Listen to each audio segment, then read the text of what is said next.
Good evening, folks. Welcome to a live edition of Carolina Panthers Talk, brought to you by Blitzball Champ Gaming with your host, Blitzball Champ, here on the U to the Tube. So, I just wanted to get on here and quickly talk about a few things that's going on with this Carolina Panthers organization. So, first things first, quarterback Sam Darnold. So he has been diagnosed with a shoulder fracture. And it is apparently he fractured his right shoulder blade.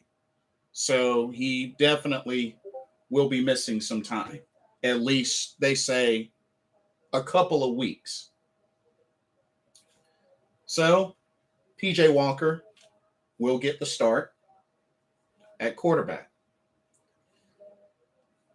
The Carolina Panthers have also looking to, of course, pending that he passes the physical, are looking to sign veteran quarterback Matt Barkley, who is currently on the Tennessee Titans practice squad.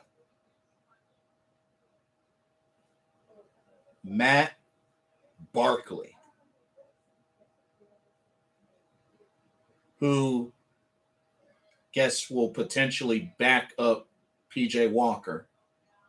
And the word also is that they're going to, if they haven't already, release Josh Love, quarterback Josh Love, who was on the practice squad.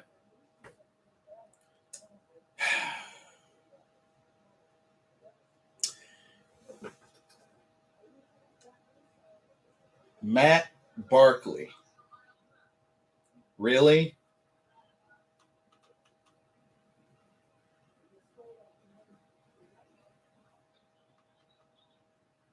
Let's just let's take a gander at this Matt Barkley. Oh, go figured. He played at USC. Wonder who else has played at USC. Oh yeah, Sam Darnold. 6'2", 234 pounds, 31 years old. He's been around quite a bit. Played with the Eagles, Cardinals, Bears, Niners, Bengals, Bills, Titans.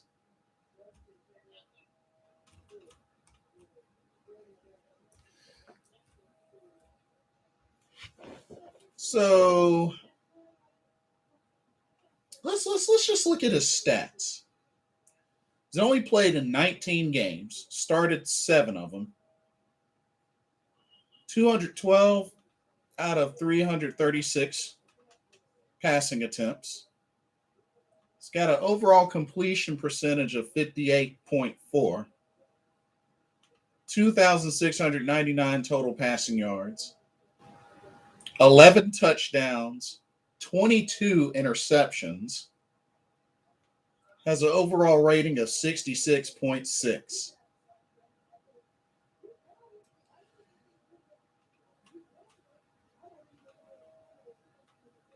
I mean,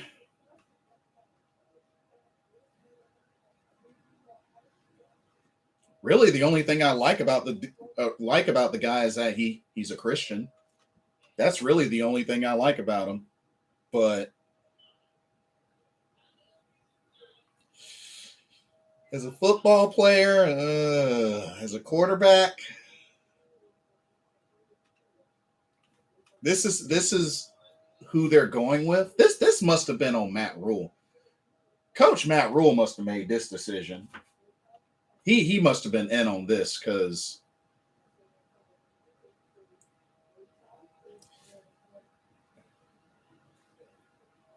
Matt Barkley, really? Really? Like, I mean, I say the same thing that I said, when I was talking about Josh Love, which, I know Josh Love is younger and more newer, but it's like, I mean, we're going for Matt Barkley. Like, we might as well take a gamble and give Cam Newton a shot. You know, like, but even with this, it's definitely clear that it is PJ Walker time. I know a lot of people have been looking forward to this and have been hopeful that PJ will get his shot. Well, looks like that's going to happen. And honestly, it's going to be a really big test for him because he's going to get his shot against the Arizona Cardinals. So, I mean, I'm hopeful for him, but I kind of feel bad for him that his first big shot at starter this season is going against the now number one in the power rankings, Arizona Cardinals. That's right, number one in the power rankings right now.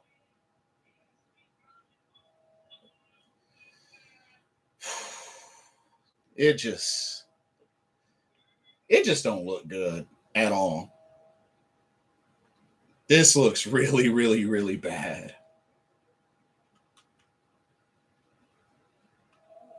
I mean,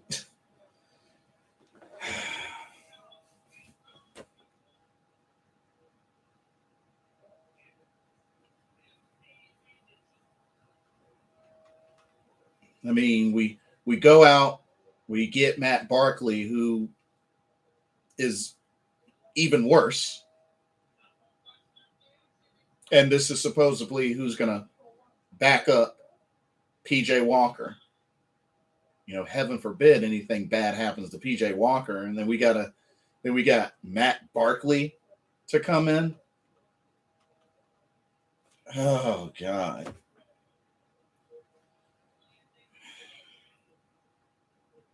And honestly, if what Sam Darnold has is a shoulder fracture, I mean, it's to the right shoulder blade. I mean, there's no telling. They say he'll miss several weeks.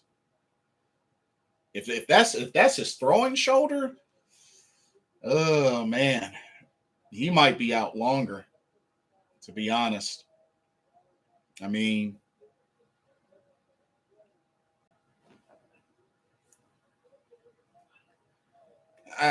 yeah. I don't know, y'all. I just really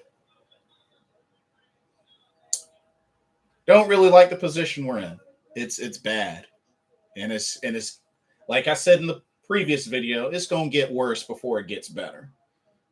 It's gonna get worse before it gets better. And now, word is, you know, just talking to a lot of people, word is that there probably won't be many good quarterbacks in the draft for next season.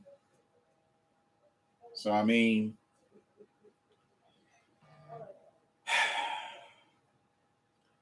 how much worse can it get?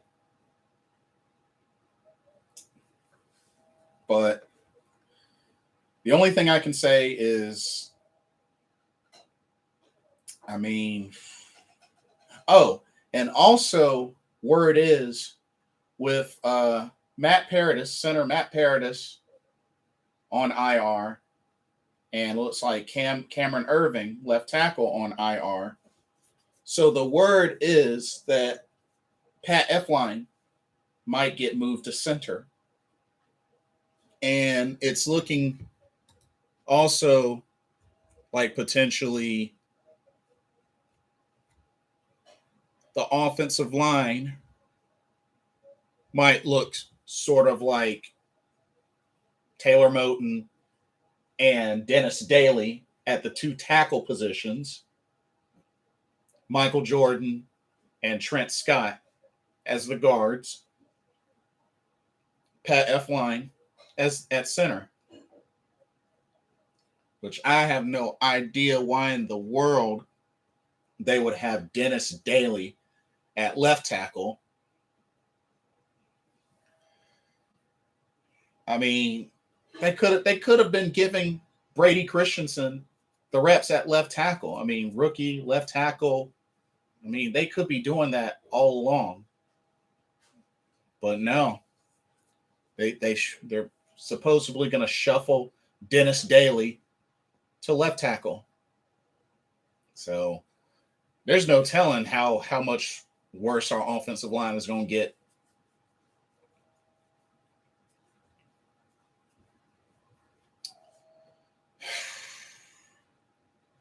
And of course, also we waived running back Royce Freeman and linebacker Clay Johnston. And we currently have,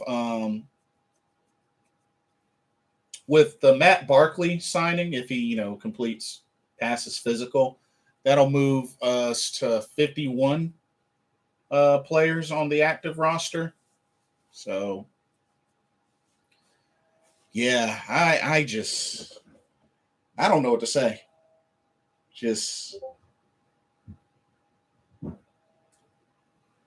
right now, the only thing that we can really hope for is that by some shade of a miracle, that PJ Walker just explodes and gives this team, this offense, a spark.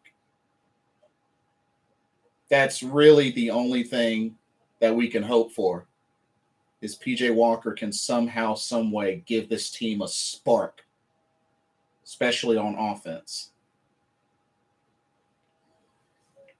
And it's like I said before, I think he's either hit or miss, but I'm leaning towards miss than hit. I hope I'm wrong.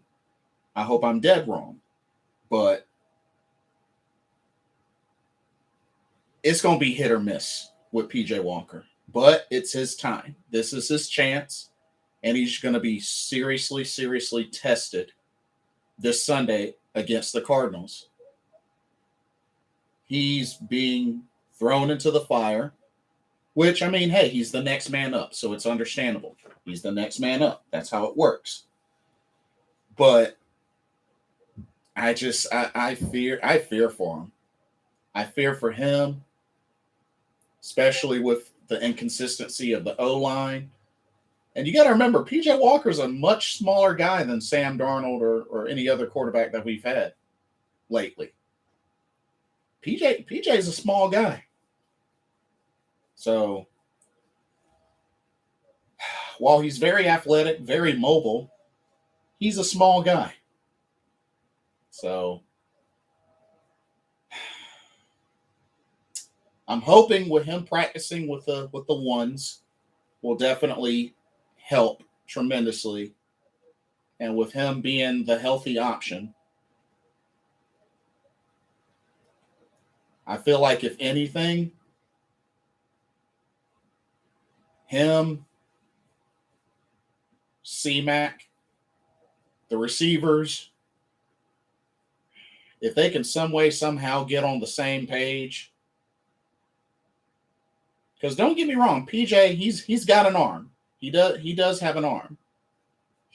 He'll be able to heave it downfield. But now the other question is going to be accuracy. Accuracy.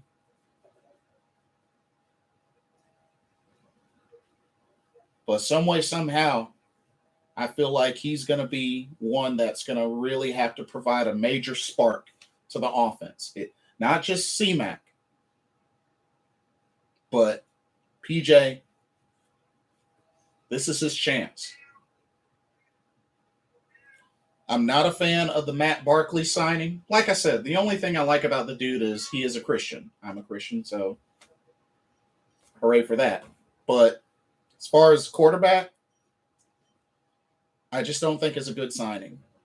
I don't think it's a good signing at all. And not only that, going back to Cam Newton, the organization, I know a lot of people, probably saw the Twitter posts and all of the graphic in Bank of America Stadium and such, showing the graphic with the Carolina Panthers winning the NFC Championship and going to the Super Bowl, and it had Thomas Davis and Luke Kuechly and a couple of others on there, but no mention of Cam Newton. I mean, just the utter disrespect from that makes me to believe, honestly, I can't even see the Carolina Panther organization calling back Cam Newton even when the time comes for him to retire. Like, this organization has way too much pride that they couldn't even pick up the phone and see about Cam. You know, not saying that instantly it would make things better, but it's not a bad risk. Plus, I mean, with the situation that we're in now, especially with the offense, we need some kind of spark, some type of lift that can at least give us a chance to turn things around. And, if not PJ Walker, I don't think Cam would have been a bad option. Hey, David Screws, how's it going? Good to see you. It's been a while. But I just really. Hey, what's up, Mactown Tony? What up? I'm at work. What's the topic tonight? So the main things we're discussing are the planned signing of quarterback Matt Barkley, talking about Sam Darnold's injury diagnosis, and it's PJ Walker time. It's PJ Walker time. I can't believe we signed Matt Barkley. Makes me think of Child's Play, Andy Barkley. That's been popping quite lately. That Chucky series has been popping lately. But yeah, like I think Matt Rule had a big influence on signing Matt Barkley. I think he had a big influence on signing Matt Barkley because, it's a USC guy. And, Sam Darnold's a USC guy. Mactown Tony, huh? Oh, Phillip Rivers is out there. Yeah, Phillip Rivers, Cam Newton.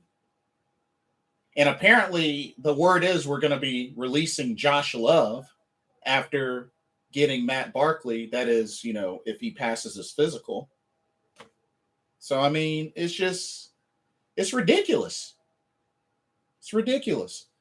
Dude has 12 touchdowns and 22 interceptions. 22 interceptions. I think the one good game that he's had in his career, Matt Barkley, was the one game he started with Buffalo in 2018, where he was 15 of 25 for 232 yards, 2 touchdowns, no interceptions. I think that was the best game he's had his entire NFL career. But outside of that, dude is a backup at best. And I'm just thinking, depending how long Sam Darnold is going to be out, which I figure is going to be quite a bit. 1 second, y'all. 1 second.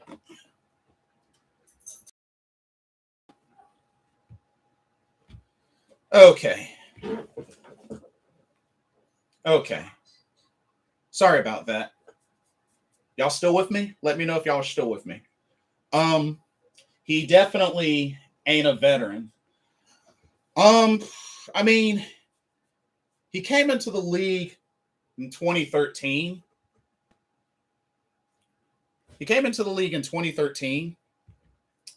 And he's only played in 19 games, started 7 games. So we need a good quarterback badly and O-line. Yeah. Honestly, it's at the point where we're desperate for a quarterback. We're desperate. I mean, just not desperate enough to try to go after a Cam Newton or just anybody. But I would hope to see us pursue either Aaron Rodgers or Deshaun Watson in the offseason. I expect Carolina to do something like that this offseason, because there's no way I'm going to believe that Sam Darnold's going to be the starting quarterback next season. If that's the case, then something is really, really wrong with the coaching and the organization. Plain and simple as that. If they're going to go with Sam Darnold, despite picking up his fifth-year option, if they're going to give him another shot next season, I'll be shocked. I'll be very shocked. I think if we would have signed Cam, it would have lifted this team and fans. Yeah. I agree. I mean, it's a risk either way, but with the situation that we're in right now, especially with Sam Darnold being out and, Sam Darnold not really playing great football. Sam hasn't played good football really ever since the first 3 games. I mean, the Atlanta Falcons game, he didn't turn the ball over, but really his first 3 games of the year were really his best. And I think that's the best we're going to see from Sam Darnold. I think that's the best we're going to see from him the rest of the season. So this is just one of those things where it's a really tough situation. And like I said, I know a lot of people are saying the season's over. I mean, officially it's not over. I mean, we're probably 1 or 2 spots out from a wild card. It's just something has to happen in order to really turn this team around. So we're 1 spot below the wild card. So, see, Justin Fields was at the 8th pick. We went defense. So why didn't we knew this was going to be the outcome? I have mixed feelings. I have mixed feelings on Justin Fields because, the guy is promising, but compared to, Mac Jones, has Justin Fields really been good this season? I understand he's a rookie, but I don't think we can crown him too high. That's all I'm saying. He's definitely promising, and somebody to be built around, but he's struggling too. Over with the Bears, he's struggling too. So he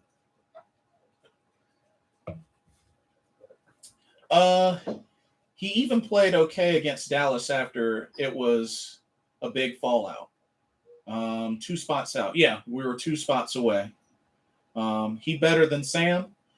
Yeah, let me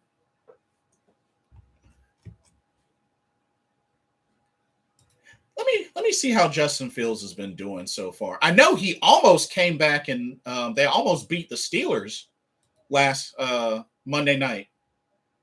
They came close. They almost came back and won. But let's see. Let me see.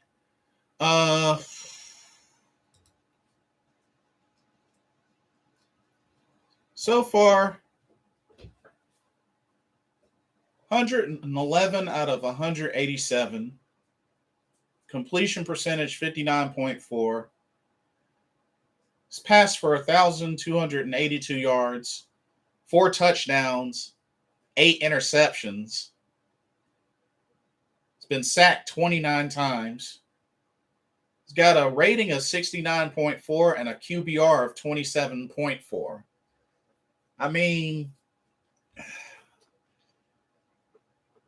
I mean, honestly, we got to be honest with ourselves. I mean, those aren't great numbers. Those aren't great numbers. I mean, I'm not saying that he's a bad or a trash quarterback, but I mean, we gotta be honest. Those aren't great numbers. And if anything, I feel like the main rookie quarterback that's been doing the best so far is Mac Jones. I mean, hate to say it, but it's been Mac Jones.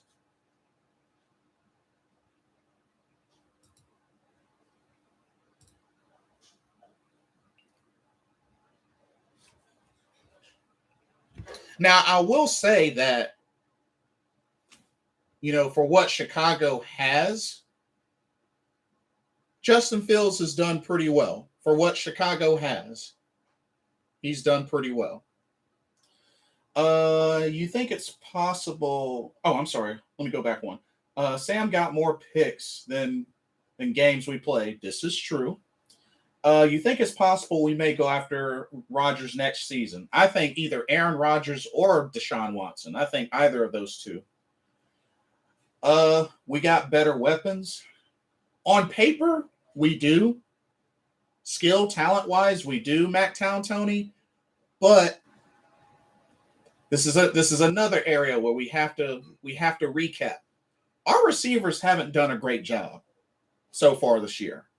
I mean, DJ Moore may be the solo one out, but our receivers haven't really done a good job this year. Like, on paper, they are better weapons, but they're not playing like it. They're not playing like it. So that's and it sucks. It royally sucks that it's come down to that because we had a 5-11 record last season with Teddy Bridgewater, but Teddy Bridgewater was able to get the ball to his receivers. I mean, we had 2 1,000-yard receiving wide receivers. So I mean, you make a valid point on Sam Darnold. You make a valid point.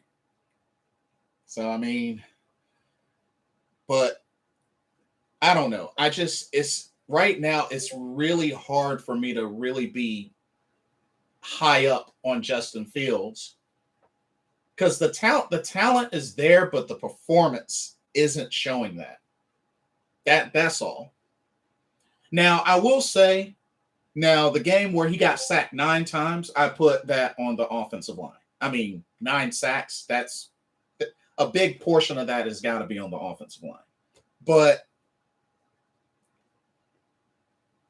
yeah, David Screws, our wide receivers were balling out last season. Yeah, you're 100% right. And that's why it's really, really bad that, with just something like a quarterback change, and now it's rubbing off on the wide receivers this year. Just a lot of drops. Just a lot of drops. Do you think our play calling was better last year? Honestly, I think it's kind of the same.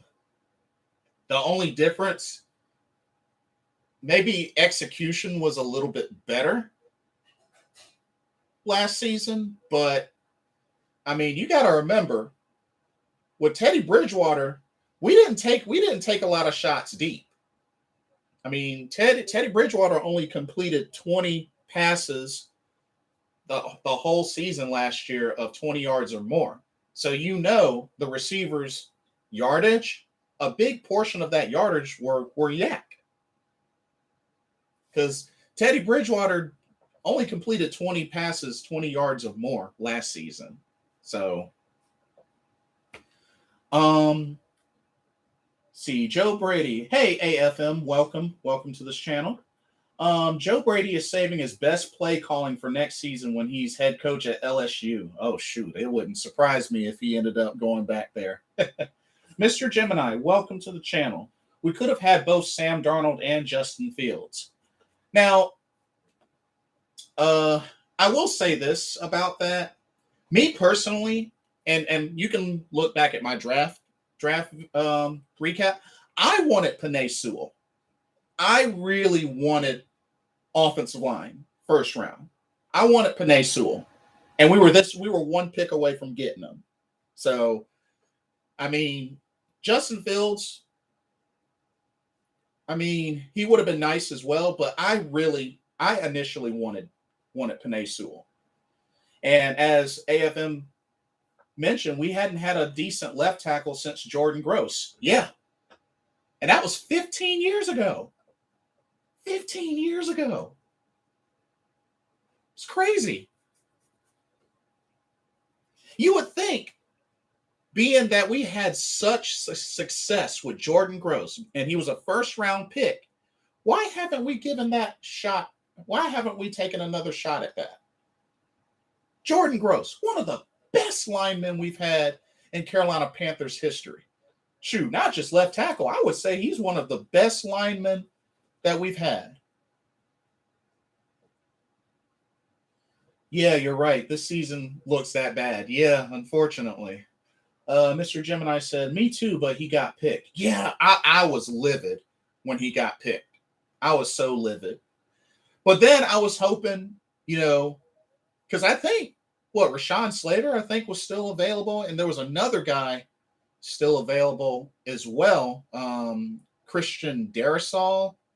And I think one other we could have gotten as well, but we didn't get him. I mean, we didn't get Brady Christensen until the third round. So, yeah. It's bad when this season looks so bad it makes last year look special. The main thing that stood out about last year is a lot of the games that we lost by a touchdown or less. So, in a way, that is better looking, but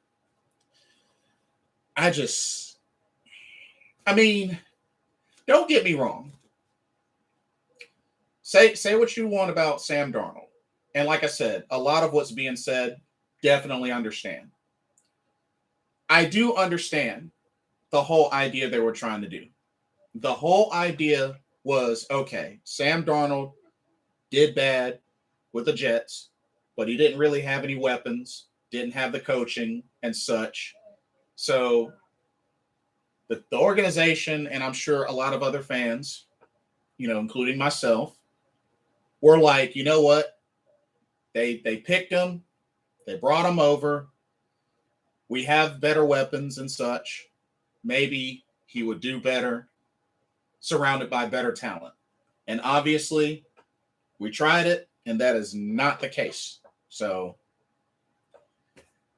it's a gamble, but we lost the bet. We lost the bet. David says, I want a consistent winner so bad where we are in the playoffs almost every season. I want a sound team that doesn't let off the gas and runs a no-huddle offense.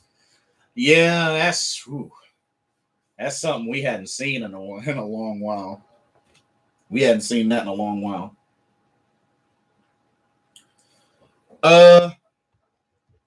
What quarterbacks are going to be in the 2022 draft?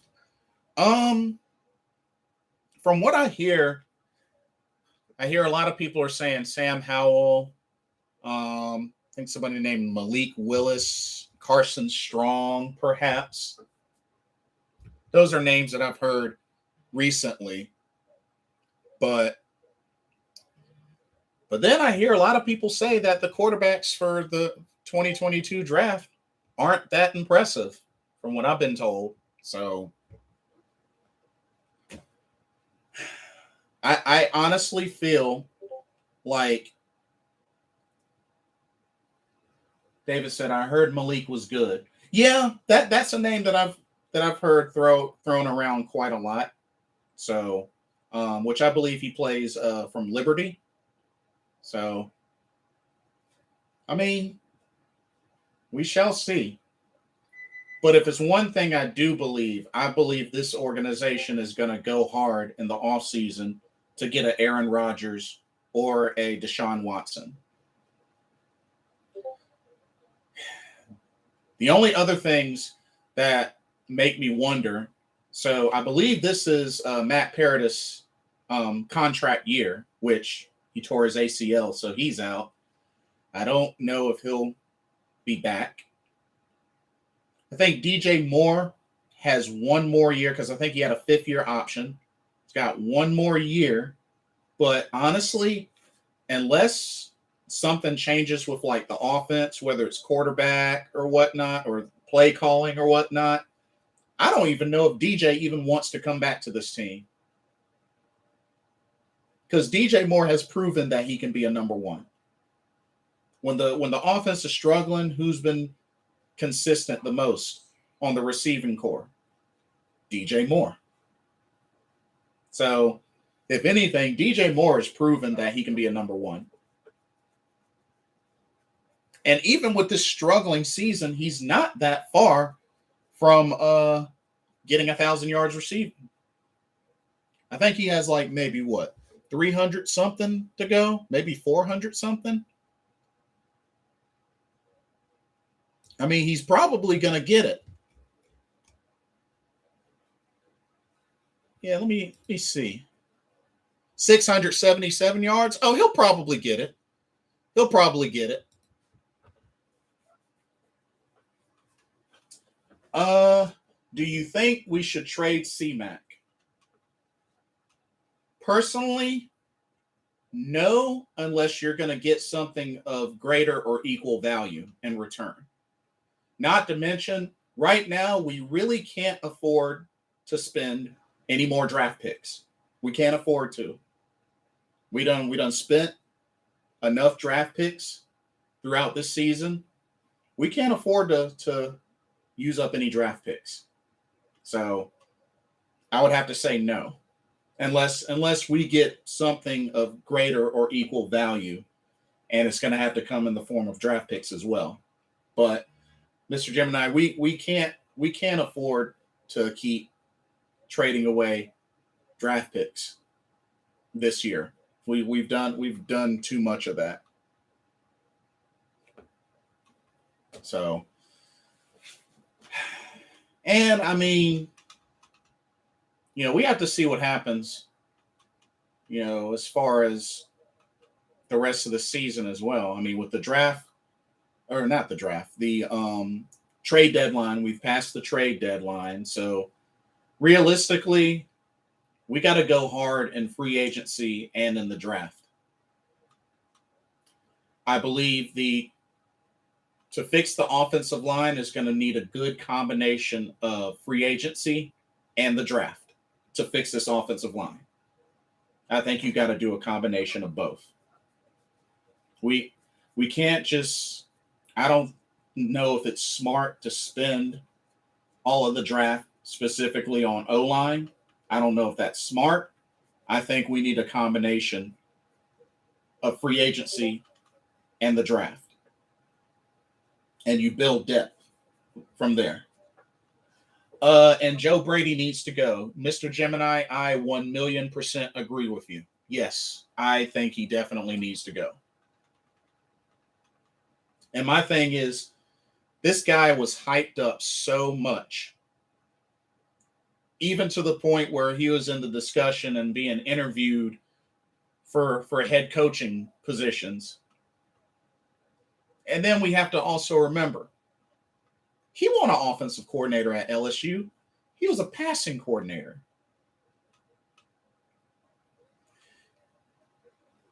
And the big issue that I have with Joe Brady is I really don't believe he uses the offense and the players on the offense to their strengths.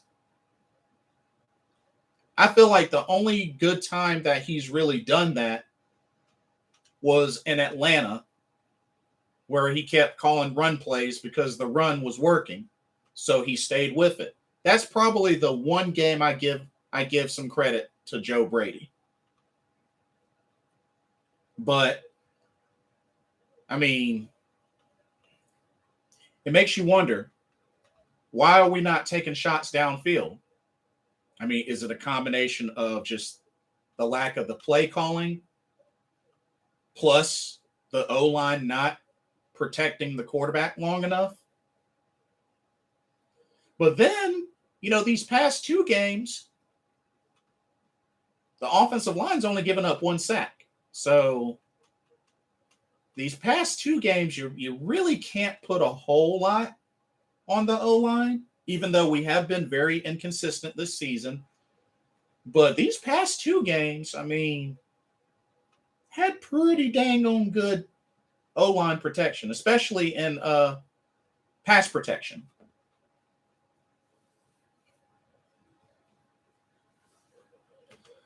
Replace Joe Brady for Bill O'Brien.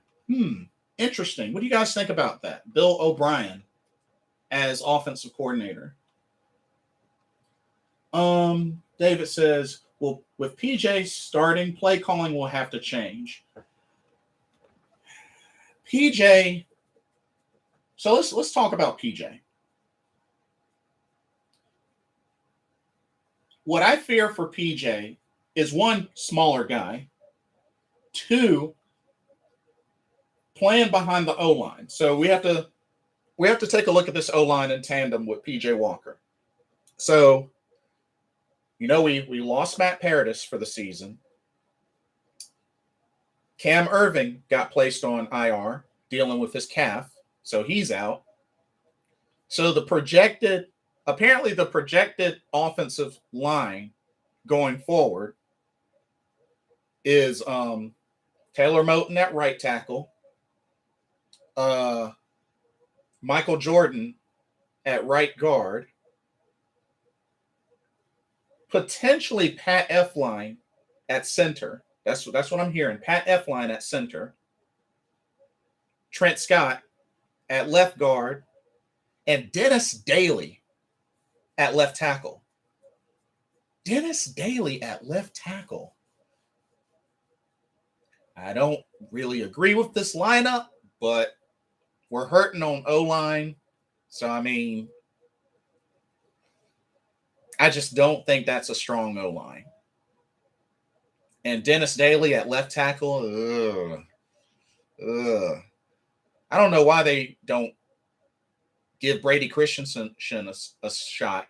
Because my whole thing is you drafted Brady Christensen in the 3rd round, and you haven't really, in this position, give him the opportunity to get his reps in and get better. Where's Deontay? Last I heard, Deontay Brown had been dealing with injury as well.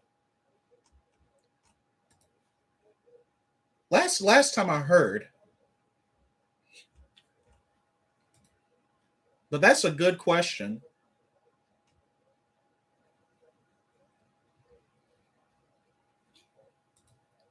And I think he's mainly been on, I don't even think he's in the depth chart.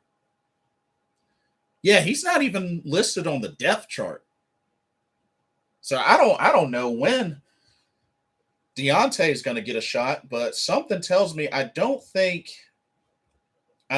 he's healthy. And I think if I remember correctly, Matt Rule said he was having trouble cutting down weight, that he was a little too big, and has to cut down weight. Mr. Gemini says, why don't they play Christensen? That's a good question. Like, I would have played him. If anything, get that experience in and see if he can, help this O-line. I mean, after all, that's what he played at BYU, protecting Zach Wilson. So I really feel like this should be an opportunity to give Brady Christensen a chance to get starting reps in so that he can improve and get that experience in. And maybe he can be built up and into a better left tackle. It's not impossible. Brady and Deontay should be out there. Yeah, I agree. They should get shots because if I remember correctly, they played well in the preseason. So, yeah. I wonder why they drafted the long snapper, wasted draft pick, SMH. Was it a dumb pick? Yeah, I wasn't a fan of it. The only thing the only possible reason that I could think of is that J.J. Jansen's getting old, so they wanted to bring in another long snapper. Why they had to use a draft pick on him, I have no idea. But that's the only thing that I can think of is J.J. Jansen's getting old, and we're probably not going to keep him much longer. So, but no, I definitely agree that they shouldn't have had to use a draft pick on him.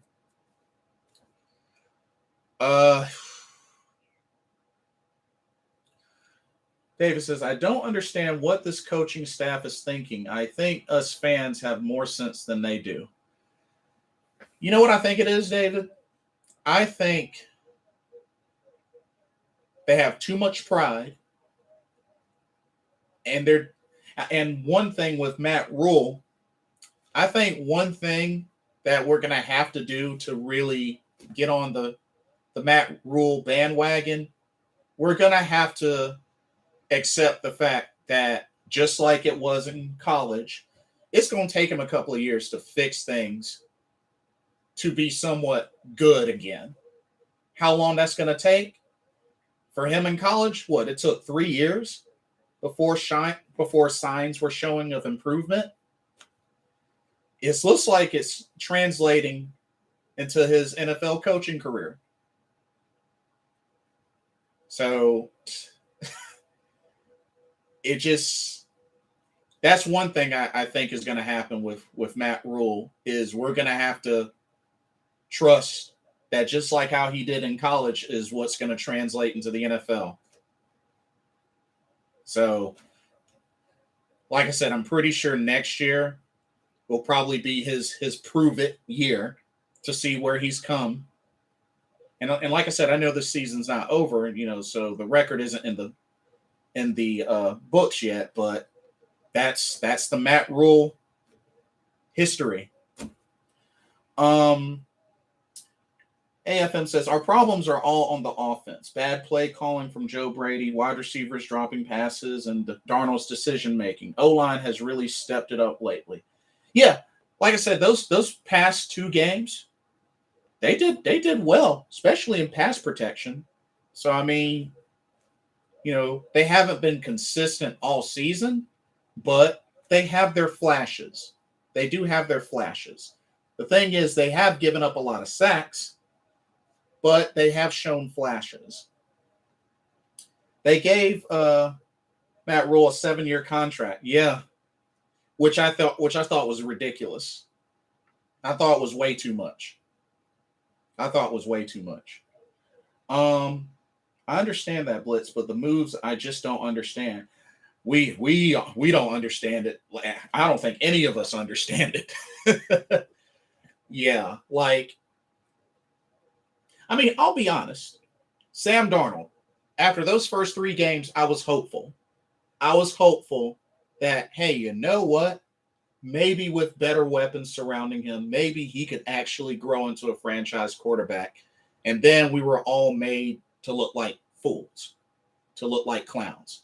Now, I know, not all of us, but I know some out there that were never sold on Sam Darnold, which is understandable. But I wanted to give him the benefit of the doubt because of the fact that he did come from the Jets organization, and it didn't do him well. It didn't do him well. But I think with him coming to Carolina, it's apparent that he's just not a good quarterback. Maybe a backup at best, but he's just not a good quarterback. The truth is out. The experiment's over. Sam's just not a good quarterback.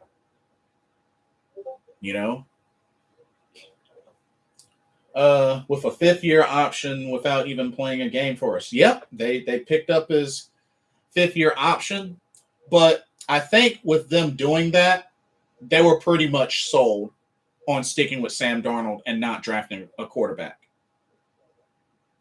So I feel like that was ultimately the conclusion with them picking up that 5th-year option. They were sold all the poker chips in on Sam Darnold and not drafting a quarterback. So, hey, Carolina Jeff, good to see you. Blitzball champ. it may be too little too late, but I really want to see PJ. He might surprise us. We have what we got. What have we got to lose at this point? Believe it or not, we are in position for the playoffs 7th seed. Yeah, so with one loss, we're currently in the 8th, so we're definitely not out of that running. Atlanta is above us, but we're definitely not out of that running. It is definitely PJ Walker time. What I was saying earlier, just in case you missed it, I think PJ is going to be hit or miss, but it's going to have to come through him. This is his opportunity to provide the spark for the offense, but he's going to be really tested this Sunday against the number 1 in power ranking Arizona Cardinals. And that is a big, big test. And I just don't know if it's too much. But PJ Walker is walking into the fire. The Walker is walking into the fire this Sunday. Because the Cardinals are rough and tough on offense and defense. And with Joe Brady at the helm with the play calling, we need a miracle. But PJ Walker, he's healthy. He's mobile. I just fear for him being a small guy. So, and I'm scared for PJ when he's in the red zone. PJ has not been good in the red zone, y'all. Let's just keep it real. He's not been good in the red zone. So, yeah. Our best game was against the Saints, and the Saints are decent this year. I don't understand why Sam is so terrible now. Overconfidence after those 3 games, perhaps? Maybe. I agree. Not that it matters, but have you noticed that PJ's mouth is always open when he's playing? It doesn't surprise me too much. It doesn't surprise me too much. Mr. Jim, he does that when he's nervous. Yeah, it doesn't surprise me too much, especially if he has to scramble. But yeah, just that's my main fear of PJ. I think he's got a good arm. I think he can definitely heave that ball down there. You know, I got the gist of that in the Lions game last season. He can throw it downfield. My thing is he's weak in the red zone, and accuracy, I don't know. Like, I want him to succeed. Don't get me wrong. I like the guy. I want him to succeed. He is just really, really going to be tested. He's really going to be tested in this game. And I just feel like unless the Cardinals just flat out fall apart, I just don't see it working out. Like, the Cardinals would have to flat out just burst and just completely suck for us to have a really big shot. He's still too young. Yeah. I mean, coming from the XFL, I mean, it's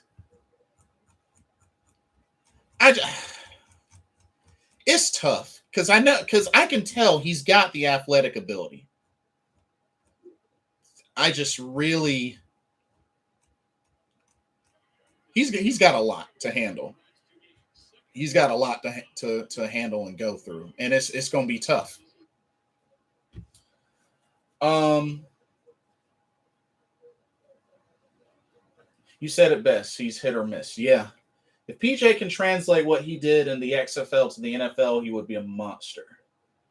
Mr. Gemini says, but PJ is not it either. He's still young. Yeah.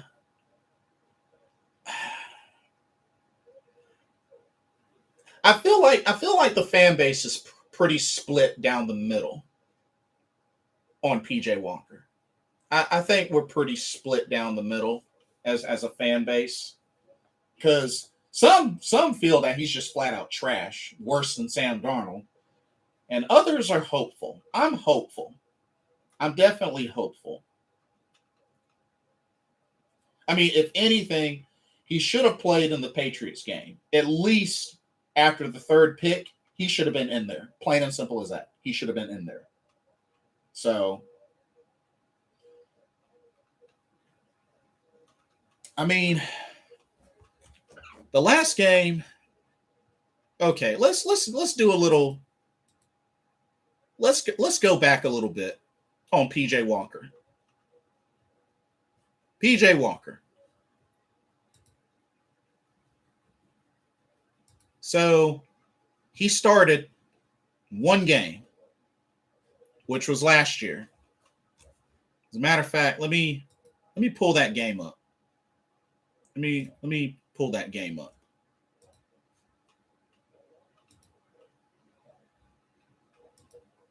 Started the game against the Lions. Game where we won 20-0. Yeah, 20-0. Now, PJ Walker, 24 of 34, 258 yards, a touchdown, 2 interceptions, both interceptions in the end zone. QBR of 19.3, a rating of 77.8. He fed DJ Moore like crazy. Robbie got some love. Curtis Samuel got some love. I mean, if anything, he can spread the ball. All Brady has to do is use quick passes, quick slants, screens, QB rollouts, etc. It's not rocket science. Yeah, but I would like to see the offensive line get in the type of protection that we can take some shots downfield. Because we got to remember, there were a couple of times Robbie Anderson was wide open downfield for a deep pass, whether it's a fly or whatever, a post, but just Sam couldn't get the ball to him. So if PJ had the time, he could probably get the ball to him or to any receiver. So, but the thing is, the O-line has to be able to protect long enough. That's not happening. We got about 2 seconds tops. Yeah, and that's where that issue comes in, Carolina Jeff. The protection has to really be there. So, not to mention we have to use everybody's strengths. I mean, I remember when Sam threw it to Robbie Anderson deep for a touchdown the first game against the Jets. Oh, yeah. He heaved that ball, although Robbie did have to slow down a little bit to catch it. I mean, took a shot downfield. So, I mean, that was nice. But, I mean, we got to use each player's strengths. I mean, you know, I want to see some Shi Smith. I want to see him, you know, get him in on some quick slants, give him an opportunity to get some yak. Him, DJ Moore, Terrace Marshall, he's back in the game now, so hopefully we can finally get him going. But, you know, Christian McCaffrey, I mean, honestly, y'all, I mean, looking at the past game, the Patriots game, I mean, C-Mac was the leading rusher and receiver. Had 4 catches and 14 carries. I mean, what do y'all think? Do they feed C-Mac? Where's Terrace Marshall? Oh, yeah, he was hurt. Yeah, he was dealing with concussion, but he played. He played this past Sunday. He did play this past Sunday. But, Yeah, he had been out with a concussion for a while. But I mean, what do y'all think? Should this really be a game where we feed Christian McCaffrey against this tough Arizona Cardinals team? Because we're going to need to bring out the guns, the big guns, to even have a shot at winning this game. Not to mention it's on the road. We're going to need to bring out the best that we can bring out to even have a chance. Let's see. I think Sam could be a good quarterback, but he lets the game get to his head, and unfortunately, he will never escape the ghost. And the weird thing about that, David, is like, what happened to that confidence that he had after the first 3 games? Like, what went away? You know, not to mention, I mean, they even still had a chance in the Dallas game, but it's like the confidence just, after that Dallas loss, it just disappeared.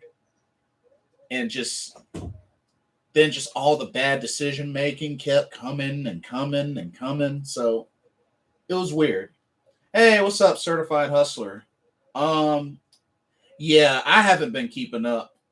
Trevor Murdoch versus Taylor Khan. Yeah, I haven't been keeping up. Yeah, I've been mainly on New Japan Pro Wrestling and Stardom and AEW lately. So there's a lot that I got to catch up. They tried to build the Legion of Boom, but let the offense fall flat. Speaking of which, Gemini, since you brought that up, let me ask y'all a question. Mr. Scott Fitterer, our GM, as of right now, what grade would you give him on what he's done with the roster this season so far? As of right now, what grade would you give him? I'm curious. What grade would you give Scott Fitterer, our GM? Carolina Jeff says a C. Okay.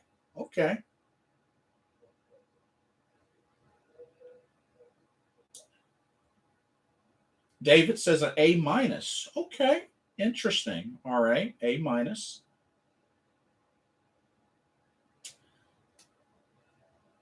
Me personally, I'm going to say a B minus. I'm going to say a B minus. He is known for not addressing the O-lines, which that dates back to his time in Seattle. But I will say he's definitely better than Marty Hurney. You know, especially, you know, his last couple of years, Marty Hurney just, yeah. A good GM addresses the needs of the team. You're right. I mean, you're absolutely right. But yeah, C is definitely an understandable grade. Like I said, I'd give him a B minus because I got to give him credit on the revitalization of the defense. Because that's a big thing. He's aggressive in the wrong way. He didn't fix the offense, so a C plus. Okay, C plus, C. David, you said A minus. That's pretty high. Why A minus? I'm curious. That's pretty high. He built the roster well, but he didn't incorporate O-line or quarterback. Okay. So because of that, you don't think it takes a bigger hit on the grade? Still A minus? Huh. Interesting. Okay. You know, looking at this offense, I mean, we gotta really figure out some things because I'm trying to think who else. I know Matt Paradis is in his contract year. This is his last year. DJ Moore has a 5th year. So he'll be here for at least one more year. We'll have Terrace Marshall for a while. He's on his rookie contract. Robbie Anderson, he signed a 2-year, so we got him at least one more year or 2 more years. And like I said, I know a lot of people are hard on Robbie Anderson. I haven't given up on him, mainly because, he is coming off of a 1,000-yard receiving season, and he got 1,000 yards receiving for the first time when he came to Carolina. Kind of a big deal. So I haven't quite given up on Robbie Anderson yet. See, Dave, that's the 2 you need to have for a good team. Stephon Gilmore, CJ Henderson, lots of good moves and draft, but should have fixed QB and O-line. But at the same time, he had a lot of holes to fill. That's why I say A-. Okay, fair point. Fair enough. I'm hoping CJ Henderson, he wasn't active, but he's getting back closer to being healthy again. And Stephon Gilmore has made plays. First 2 games he's played as a Carolina Panther. Stephon Gilmore is a must. He is a must bring back after this season.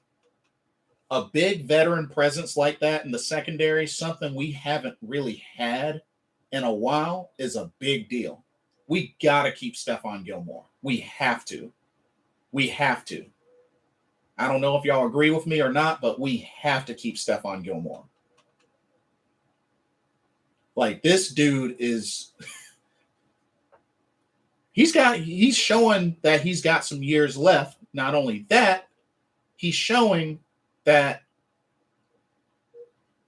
he can be a big spark to the secondary, and he can coach up the young guys. He can coach up a CJ Henderson. He can coach up a JC Horn, who's even made an impact on this team before he got hurt. He could continue to coach up JC Horn, Keith Taylor. Keith Taylor has been showing improvements. So this would be big. I mean, I hope we can retain Dante Jackson, although that might be difficult if we're going to be going after Deshaun Watson or Aaron Rodgers. We may need him as a trade bait. And Hassan Reddick, keep him. Yes, Hassan Reddick for sure. And even in the QB and O-line is big hole. That's part of winning a Super Bowl. I mean, it was one of the things that hurt the Chiefs. Despite them getting back to the Super Bowl again, Patrick Mahomes was running for his life in that game. It was unfortunate. But David does make a good point. We filled a lot of holes. I mean, even with the first round draft pick and JC Horn, I mean, after we let James Bradbury walk, that was the replacement. And it's not a bad replacement, considering we only had one side in Dante Jackson, and the other side kind of. So, you make a good point. He's from the area, and I'm sure he would love to coach after he retires. Would love to have him on the Panthers staff. We need to re-sign Gilmore. 1,000,000% agree with you, Carolina Jeff. I mean, the guy came in instantly, not even playing a whole lot of snaps, and he has 2 picks with Carolina.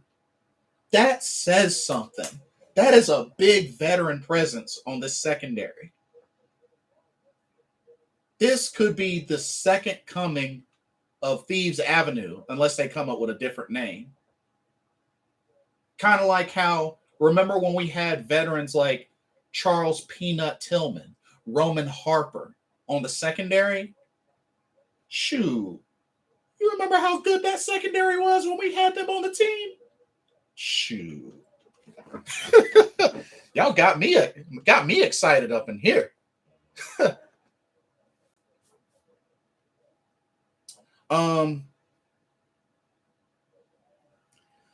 Yeah, Mr. Gemini and David are y'all both make good points. I mean, y'all make good points.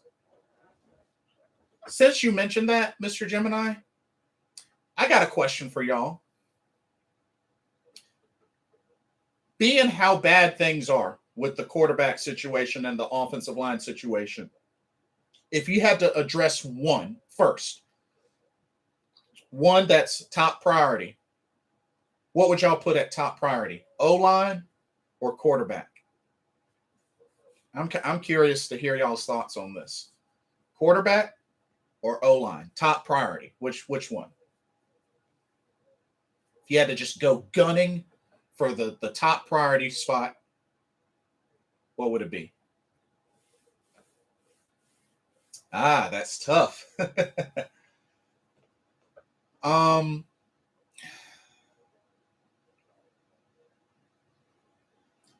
Carolina Jeff says O-line. I agree with you. I agree because and that was my whole thing about because a lot of folks wanted to go like even as early as the beginning of the season wanted to go gunning for Deshaun Watson, which like I said, Deshaun Watson, Sam Darnold are like night and day. There's really no comparison. There's no comparison at all. But as Carolina Jeff said, good quarterback with no O-line won't last long. And unfortunately, we kind of already found out the hard way with Cam Newton. Now, don't get me wrong. We had some sparks on the O-line. We had a Trey Turner, we had a Andrew Norwell. We had a Ryan Khalil. Matt Khalil. But we had a few sparks on the O-line. We used to have a spark in Michael Oher on our O-line, but which honestly, I think that was a really big deal. Us not having him in the Super Bowl, that hurt. That really, really hurt. Mr. Gemini says, I'll say O-line first because the game is won in the trenches. Agreed. But realistically, like, I really feel like taking a chance and getting a offensive lineman in the first round, I don't think will hurt us. I don't think that will hurt us because we had such a success when we did it the first time with Jordan Gross.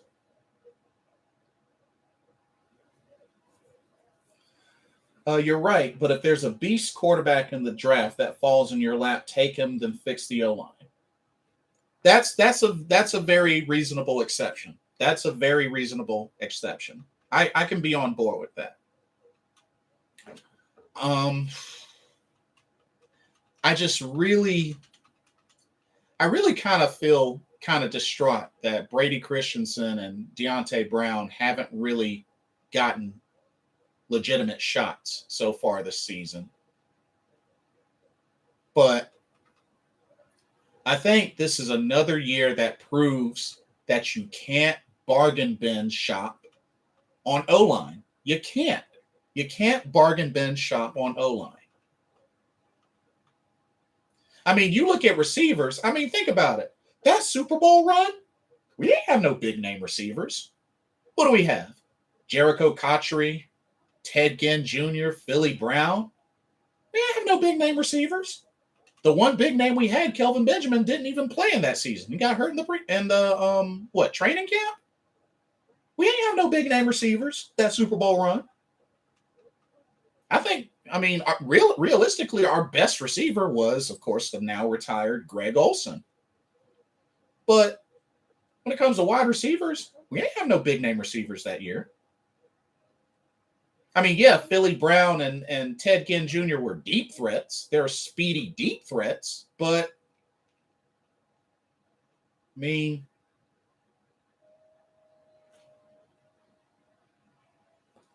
why in the world would you pick up Pat and Cam? Big bus O-line. That's what makes me shake my head. At first, I was under the impression that it looked like, I guess they wanted some versatility, being that he plays guard and center, perhaps. That's really the only way I could see the reasoning behind that. Cam Irving, which he was coming off of a injury anyway. I think it was season-ending injury. So that one I definitely didn't get. We drafted a left tackle to play right guard. Yeah, Brady Christensen. That makes no sense to me. And I was pretty high on Brady Christensen after looking at his videos and such when we drafted him in that third round. I was like, okay, they went with, he can play left tackle. He protected Zach Wilson, who the Jets picked up. So, hey, this dude looks like he's got some, some good technique and such, but he hasn't really gotten his shot. He hasn't gotten his shot. But yeah, we can't bargain bin shop for O-line. But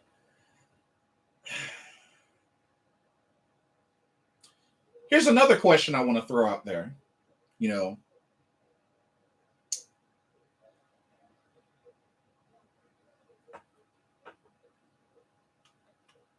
Here's a good question. Do you feel that the time has come that we need to get a power back, a power running back? We let go of Royce Freeman. He was probably the closest one we had. We used to have Alex Arma. We let him go. Do you think it's time to return to the Jonathan Stewart, Stephen Davis days and invest in a power back?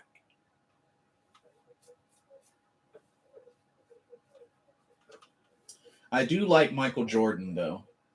The only thing that stands out about Michael Jordan was that last year he did start and play all 16 games for the Bengals. There's that. Scott Fitterer had a bad offensive line in Seattle with Russell Wilson. We had Mike Adams for a year. Yeah. Or wait, don't you mean Mike Davis? I think you mean Mike Davis. He's with the Falcons now. But yeah, Mike Davis came in for Christian McCaffrey, had a good year, picked up the slack and did well. Honestly, if you ask me, I would love to have a combination of a running back and a nice fullback equivalent to either Brad Hoover or Mike Allstott. If we had that in the backfield, oh man, I would have loved that combination. Even with a Christian McCaffrey, Chuba Hubbard, you get a fullback that's equivalent to a Mike Allstott or a Brad Hoover. Oh man, I'd be so happy. We should have kept Royce, but yes, we do. Yeah, I was thinking we should have kept Royce as well. And another thing, what's the deal with Reggie Bonifant? We still have Reggie Bonifant. That's another thing I don't get. Unless he's on the practice squad. But yeah, we still have a Reggie Bonifant, and I think if he's healthy,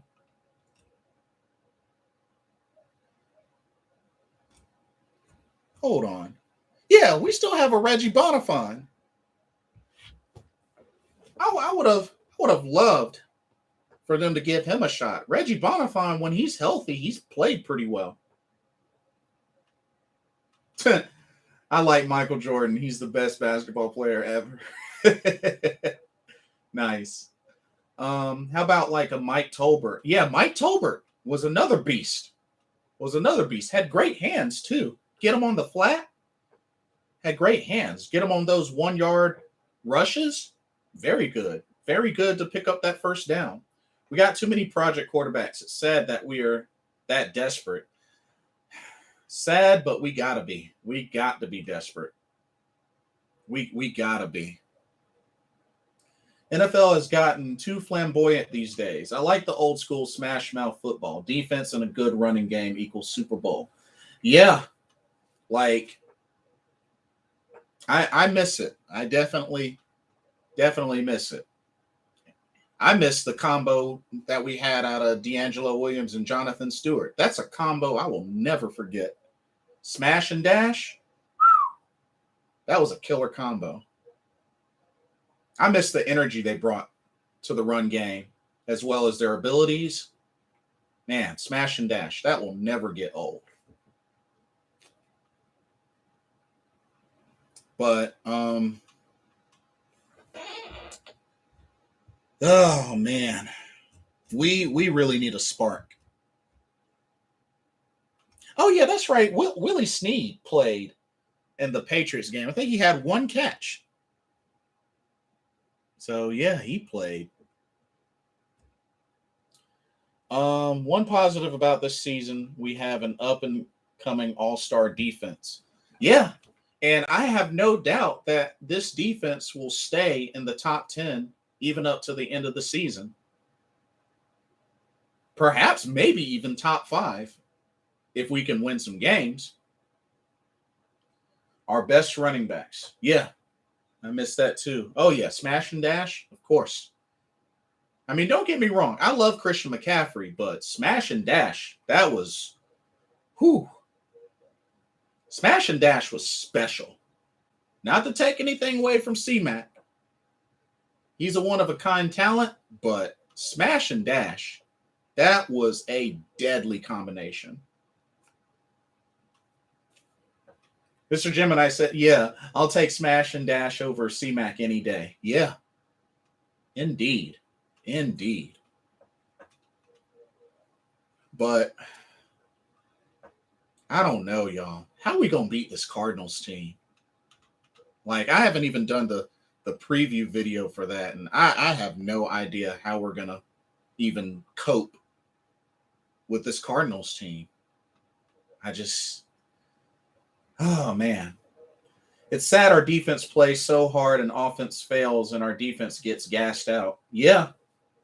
And that's the thing that sticks out. You know, a lot of people want to say, oh, our defense still ain't legit and our defense still ain't legit. I'm like, what the heck do you expect? They're on the field like the most out of the whole entire game compared to the offense. I mean, what do you think's going to happen? I mean, the defense is only one side of the team. They're only one side of the team. Offense still has to do their job. Like, I mean, the only thing that would have to happen is the defense would have to get a turnover every single time they're on the field, and that just ain't possible. You know? So, I don't know. To a lot of people that say the defense ain't legit or still terrible, I have to disagree. Yeah, we may not have a lot of takeaways, but we've been able to get the offense back on the field, but the offense don't capitalize. Cardinals are 8-1. Yeah. And they're at the top of the power rankings. They're at the very top. You know what I think? Shoot. I wonder if Kyler Murray is playing. Shoot. Maybe not. Colt McCoy handled business this past game, though. Colt McCoy was out there looking like a star. Shoot. Even with no DeAndre Hopkins and no Kyler Murray, they ain't miss a step. Colt McCoy went out there balling and still got a 31-17 victory. Colt McCoy, 22 of 26, 249, and a touchdown. Shoot. Colt McCoy was like, yeah, I got this. You get your rest. I got this. Shoot.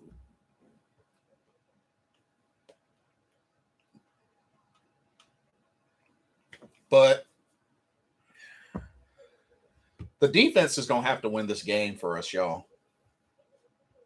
That's That's the only thing that I can see. The Carolina defense is going to have to win this game. Carolina Jeff said it best. That's what good coaching does. When you got your depth coming in and can continue where they left off. Hey, Nathan John, good to see you. Welcome.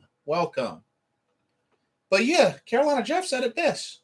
When they can come in and continue and not miss a beat, good coaching.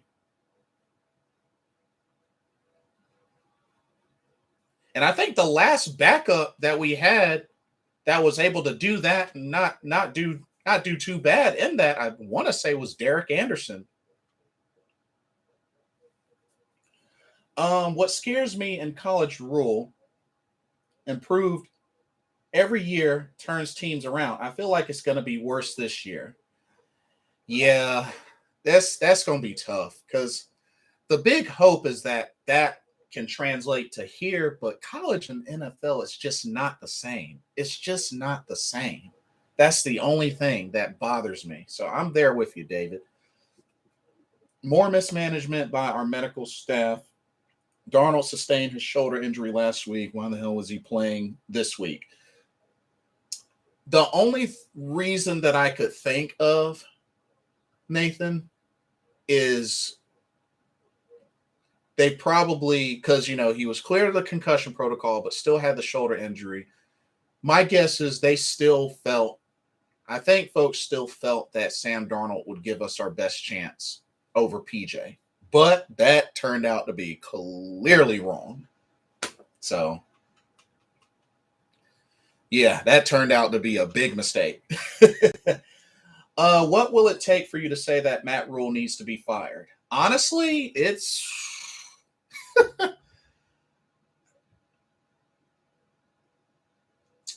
I think it's going to depend on what the rest of the season looks like.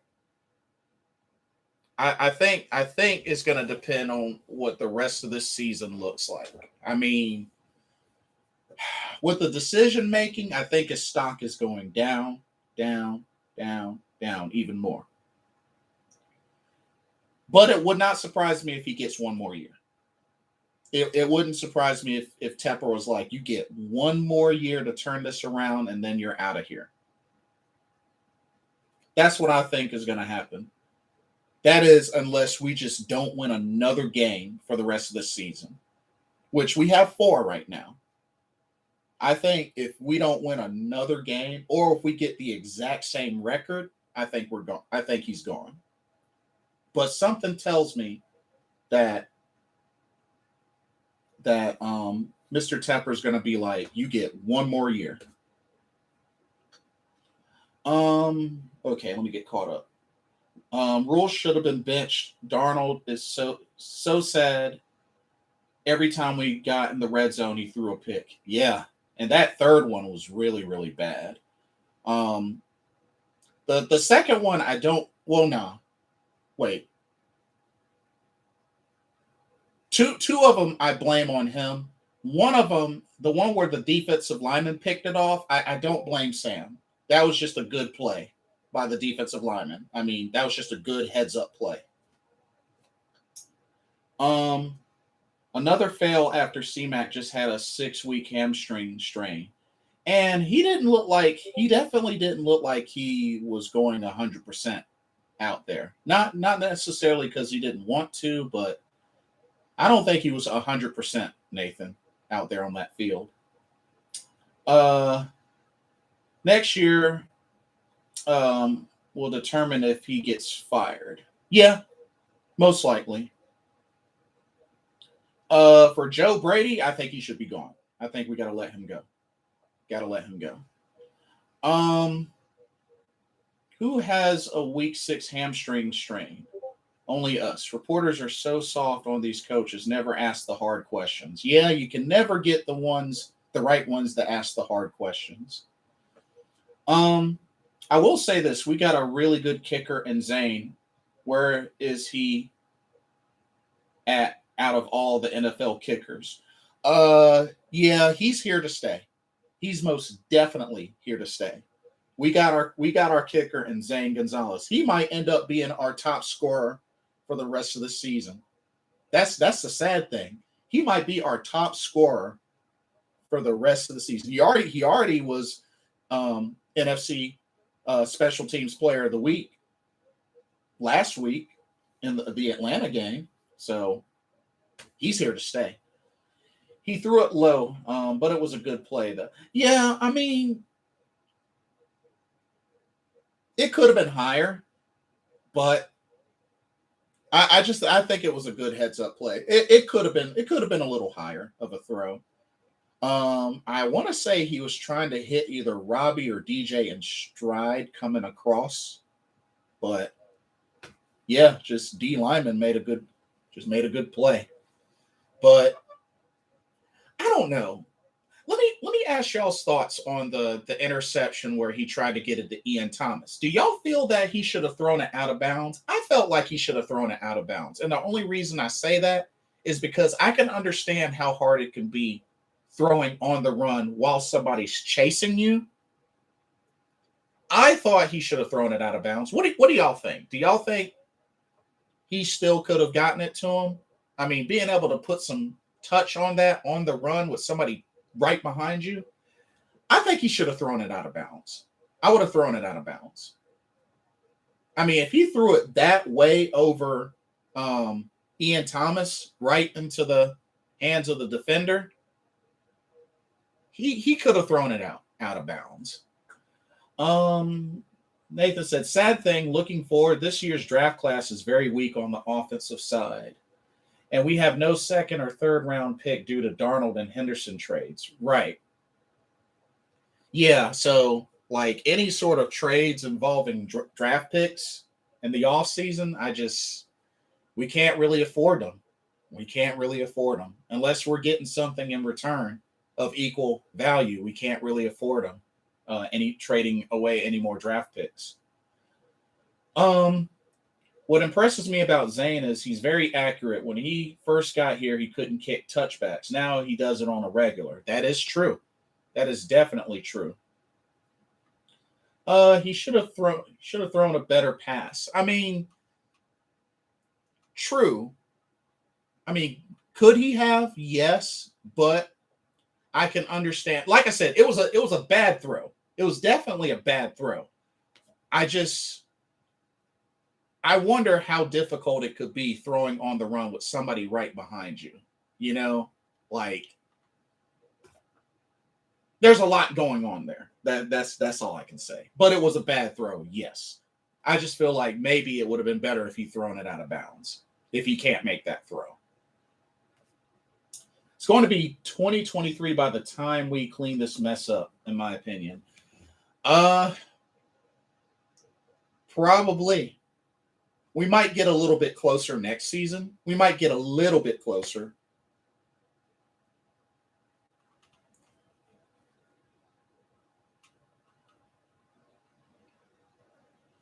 I think we'll get a little bit closer, but not quite there yet. Not quite there yet. Can I just sleep till we are contenders? Ooh, that's a lot of sleep, David. That's a lot of sleep.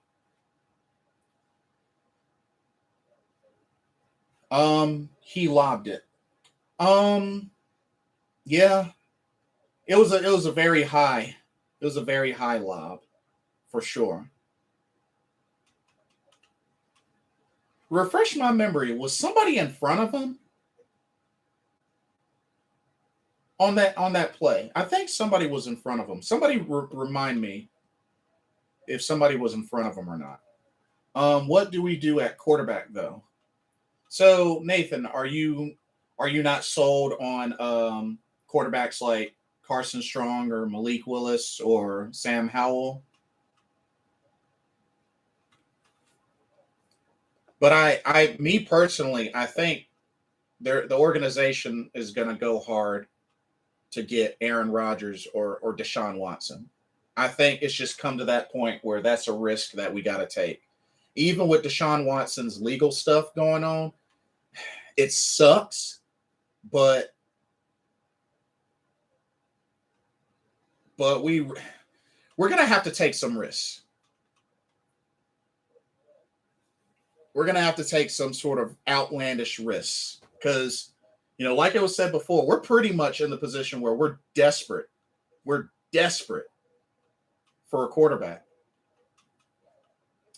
Not really without a decent O-line. True. And that's another big thing we got to fix as well is O-line, which I think should be top priority. David wants Malik or Rodgers. Yeah. Like I said, I've heard a lot of good things about Malik. Will probably ruin them before they start. What about Ritter or Jack Cohn? I don't know that much about those two, but I did hear some about Cohn a little bit, but not enough for me to make any sort of judgment call or anything like that. To be honest with you, I had a dream that we traded for Jalen Hurts. How do y'all feel about Jalen Hurts? That's an interesting point.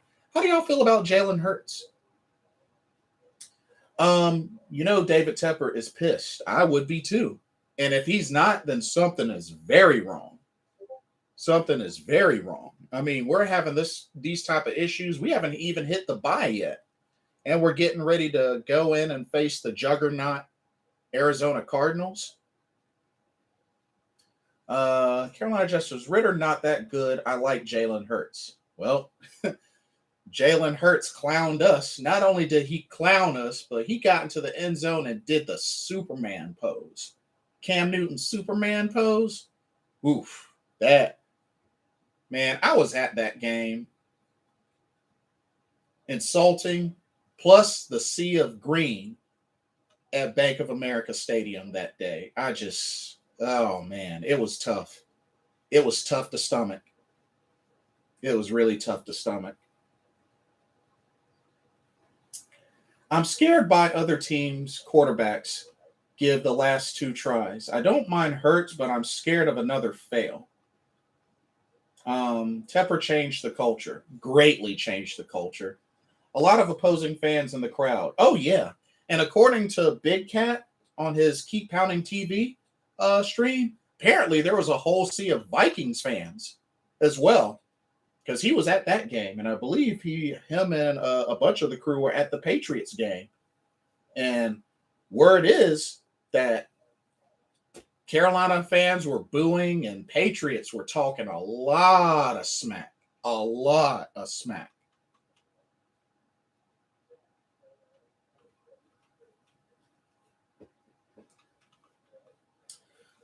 David says, we had a chance to get Tom Brady. Would you have been mad if we got him? My answer is I would have been mad. I would have been mad too. Honestly, the history between him and Carolina is really what would keep me from really welcoming Tom Brady to the Panthers. Yes, we together at the Patriots game. Oh, you got a chance to meet Big Cat and Ray Palbone and Unk and all them? Nice. I'm jealous. I would have loved to have met them, but they weren't at the Eagles game, or at least I don't think they were at the Eagles game. But oh man, Carolina Jeff, I'm jealous. You're making me jealous. I'm jealous. But someday, hopefully I'll get a chance to meet them. It'll be great. Because yeah, I went to that game, the Eagles game, me and my brother. He's an Eagles fan, so yeah. I like Big Cat, but I feel like he is all about the money.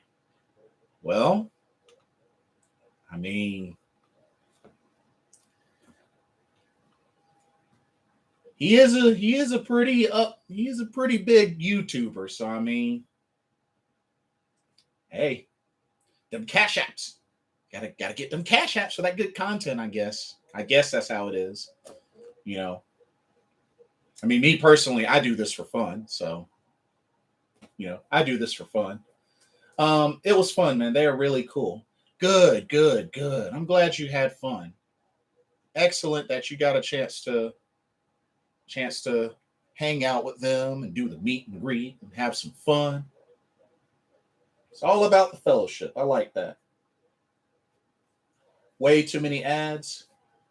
I can't say anything about that. I have premium, so I can't say anything about that. But I get it though. I definitely get it. Ads are annoying. I like him, but he says you have to pay for free speech. I I went on there once. Like I called in and was successful one time, but it was an interesting experience. And I've thought about calling in again at some point. I might, but it was an interesting experience. I'll just say that. It was a very interesting experience. Um, um, the cat would shut down chat if he doesn't get paid. He rubs me the wrong way. Yeah, that that can be a little bit annoying. That can be a little bit annoying. Don't mind some ads, but puts like 10 on a 10-minute video. It's ridiculous. Yikes. Dang, I didn't know it was that bad. Wow, that's a lot. That's a lot. But he is very popular YouTuber, So hey, they doing they're doing their thing. My opinion, people will pay if they like your content. True. True. Um He Big Cat uses the N word too much. Yeah, I'm not a fan of that as well. Yeah, not really my thing. Not really my thing. So yeah, Charles Hill. What welcome by the way. I think this is the first time I've seen you. Welcome. But yeah, you know.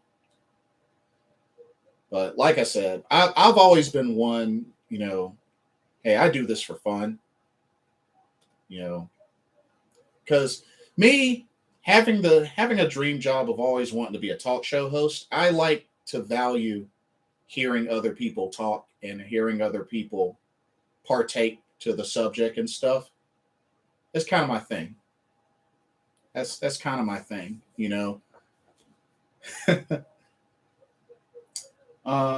I like Blitz, Pat Coltrane, and Unnecessary Bluntness. I actually just subscribed to Unnecessary Bluntness. Yeah, I just subscribed to him. He's good. He's good. Pat Coltrane, I think I've heard of that name. I might have subscribed to him. I have to double check. I might have subscribed to him. I have to double check. Those are your three go-to Panther channels. Okay, I've been seeing a lot pop up lately. C3 Panthers podcast, Rashad and I think it's Rashad and Dave show. There's a handful of podcasts I've been seeing pop up for Carolina Panthers. Do you know C3 Panthers? Yeah, C3 Panthers podcast. Yeah, I subscribe. I subscribe to them. Yeah, I definitely subscribe to them. It's all about supporting the content, donate and support.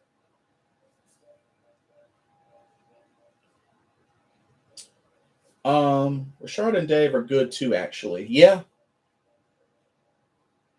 Here's non-football related. Who's ready for Scream 5? They're doing a fifth one? They're doing a fifth one? Wow. That's crazy.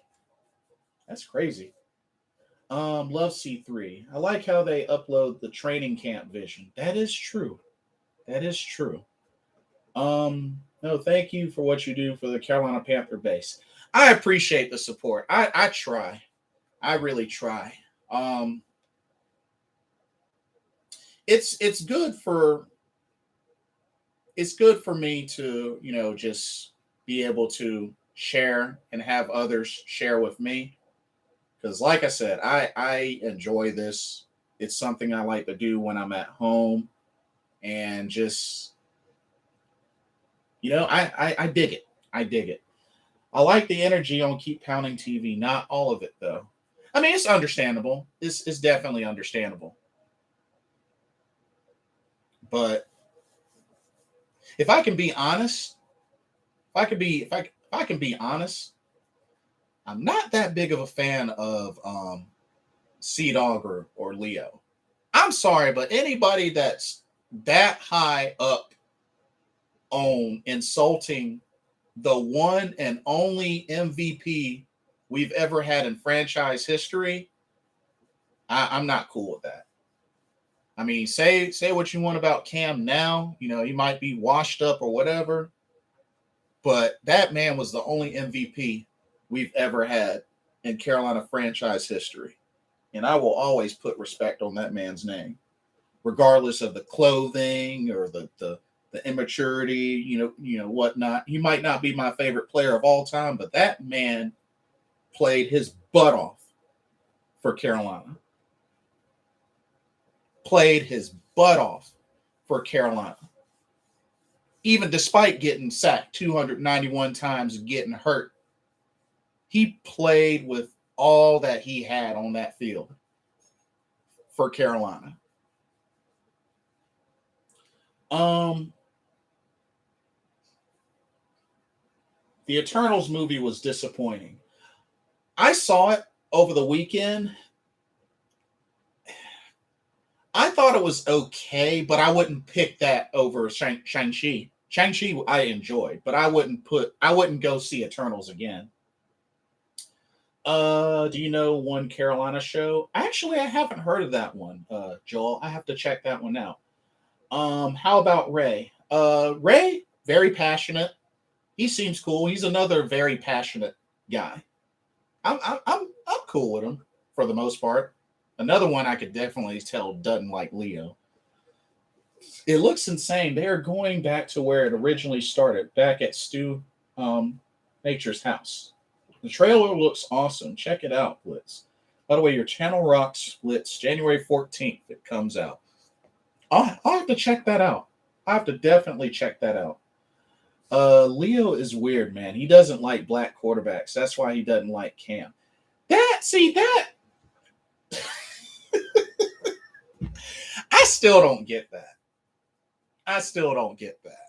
Like, what's wrong with black quarterback? Like, I mean, he does realize, like, lately there's been a handful of black quarterbacks that have won a Super Bowl. Patrick Mahomes, Russell Wilson. There's been a handful. If anything, I feel like as time goes by, I think we're going to see more black quarterbacks win Super Bowls. I think it's only a matter of time. Give it a couple of more years, I would bet money that Kyler Murray will win a Super Bowl. Give it a few years. I think he'll win a Super Bowl. Shoot. Lamar Jackson probably will win a Super Bowl. He's come close. As close as the AFC Championship? Or one game before that? Shoot.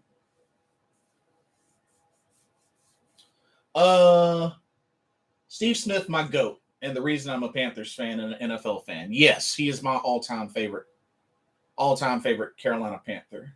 I got 2 tattoos of the Panthers. I'm a diehard fan. Oh yeah, that's diehard. That's diehard. Pat Mahomes is not all the way black. But I mean, he does classify as a black man, though. At least that's what I thought. At least that's from what I've seen. I think Dak will too. Ooh, Lamar is a choker. He won't win a Super Bowl. Ooh, you know what? That's a good question. Who do you think would win a Super Bowl first? Dak Prescott or Lamar Jackson? What do y'all think about that? Dak Prescott or Lamar Jackson? Who do you think would win a Super Bowl first? That's actually a good that's a good clash.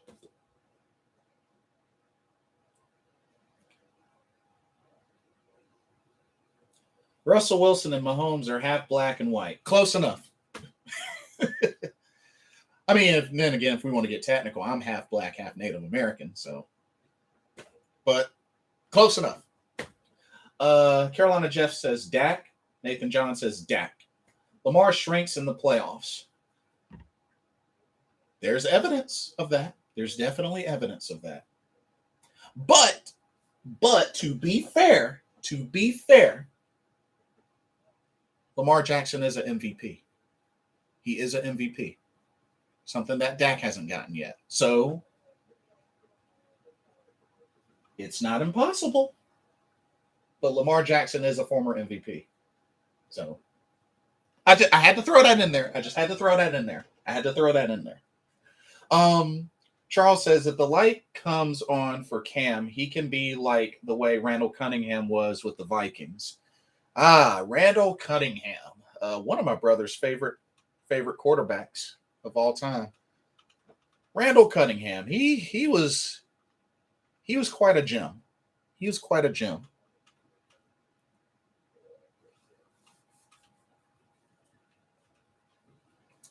Yeah, Nathan, good in the regular season, sucks in the playoffs. You don't think he can turn that around before the end of his career? You don't think he can turn that around?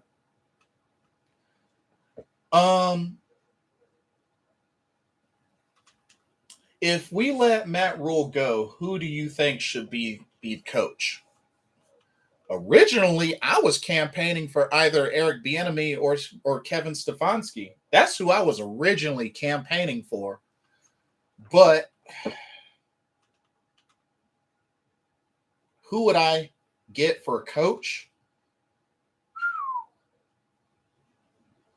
That's tough. That's tough.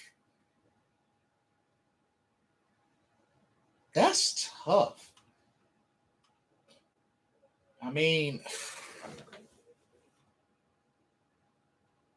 I'm trying to think of who would even be in the running.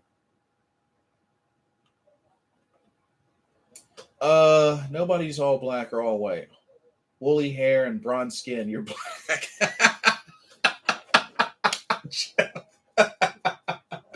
Oh, that's funny.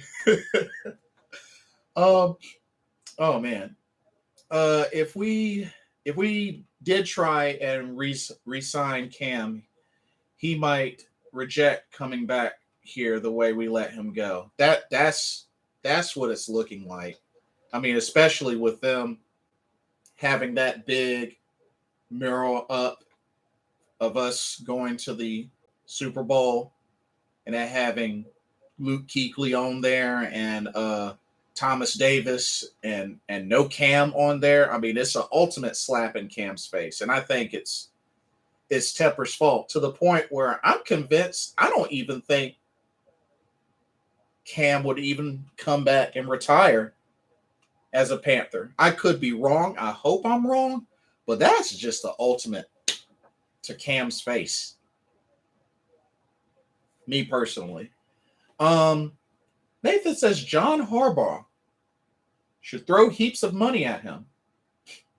John Harbaugh.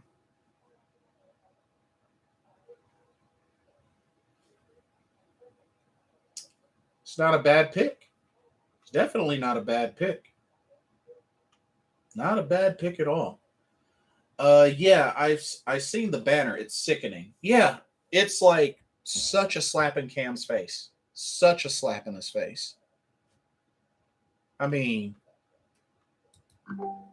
yeah, just the one MVP. The one MVP. Like, this is why, like, even going back to what was said by Leo, the one MVP we've had in franchise history. The one MVP. Voted number one out of 100 players, voted number one by his peers and by others. and all I hear is scam Newton, scam Newton. It just it sickens me. It sickens me. Like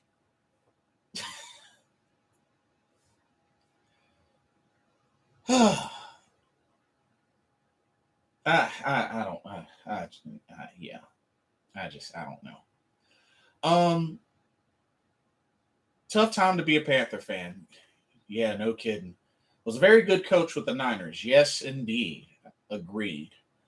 Have a great night, guys. Please subscribe to this channel so we can watch it grow and support the content. Looking forward to the next video. Carolina Jeff, thank you for stopping by. Thank you for the encouragement and the love. And hope to see you soon. Mr. Gemini says, we gave up on Cam a year too early. He should have had another chance. This is a tough one because I know a big question was his health. Now, if there's one person I definitely appreciated that vouched for Cam Newton was Max Kellerman. Max Kellerman, very smart individual. If there's one person that I remember that highly vouched for Cam Newton was Max Kellerman because of the one main thing that he continued to speak out on, MVP. He spoke out on that so much in his arguments and why Cam Newton should be quick for a team to pick him up, to have these chances, especially now that he's been working out, getting his body great, and he's healthy now. I mean, it's safe to say he's healthy now.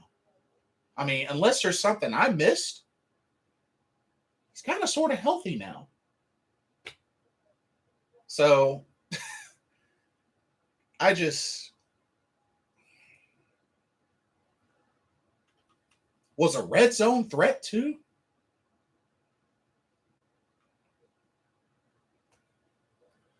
Cam better than Sam. Oh, much better. It's night and day comparison.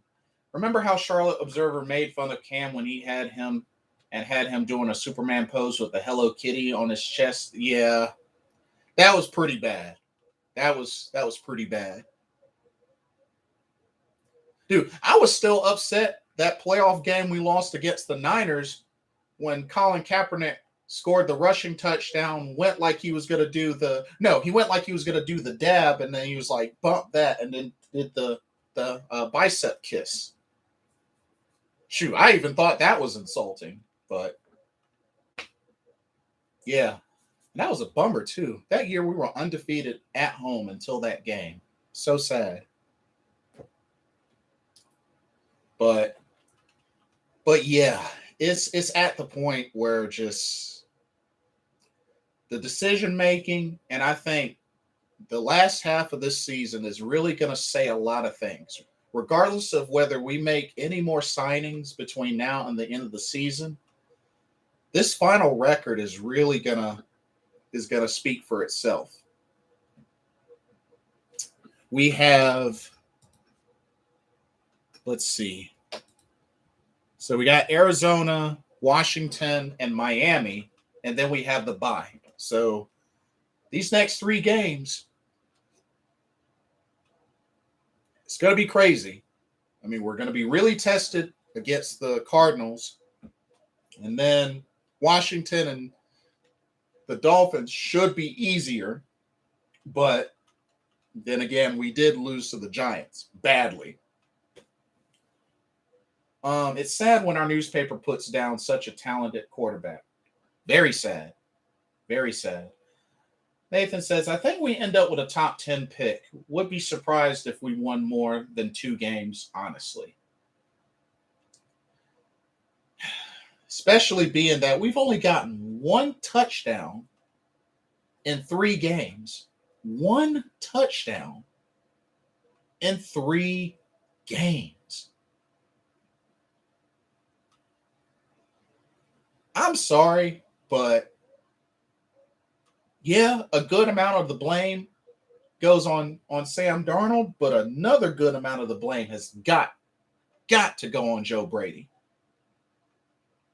Got to go on Joe Brady.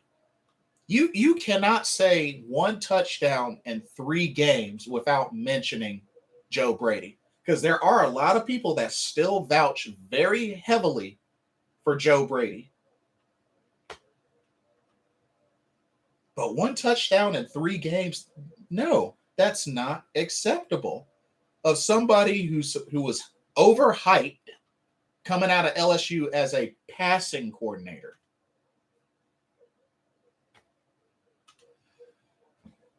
The offense will continue to suck, and the defense will end up eventually giving up. Matt Rule and Joe Brady don't know what they are doing. Absolutely don't know what they're doing. Yep, terrible. Should have drafted Rashawn Slater this year. We had an opportunity. I think in the 2nd round, I think we had a chance to get him. Somebody correct me if I'm wrong. I think we had a chance to get him in the 2nd round, but we went with Terrace Marshall Jr. But I think we had a chance to get Rashawn Slater in the 2nd round. I do feel like Super Bowl 50 was rigged. The ref was a Broncos fan and made bogus calls on penalties. The one penalty that really, really upset me that game was the thank you for correcting me, Nathan. He was 1st round pick by the Chargers. Thank you for correcting me. Thank you. Number 15. Thank you for clarifying. David, the play on the Jericho Cotchery catch, that was a catch that they waved off. That set me off. That set me off.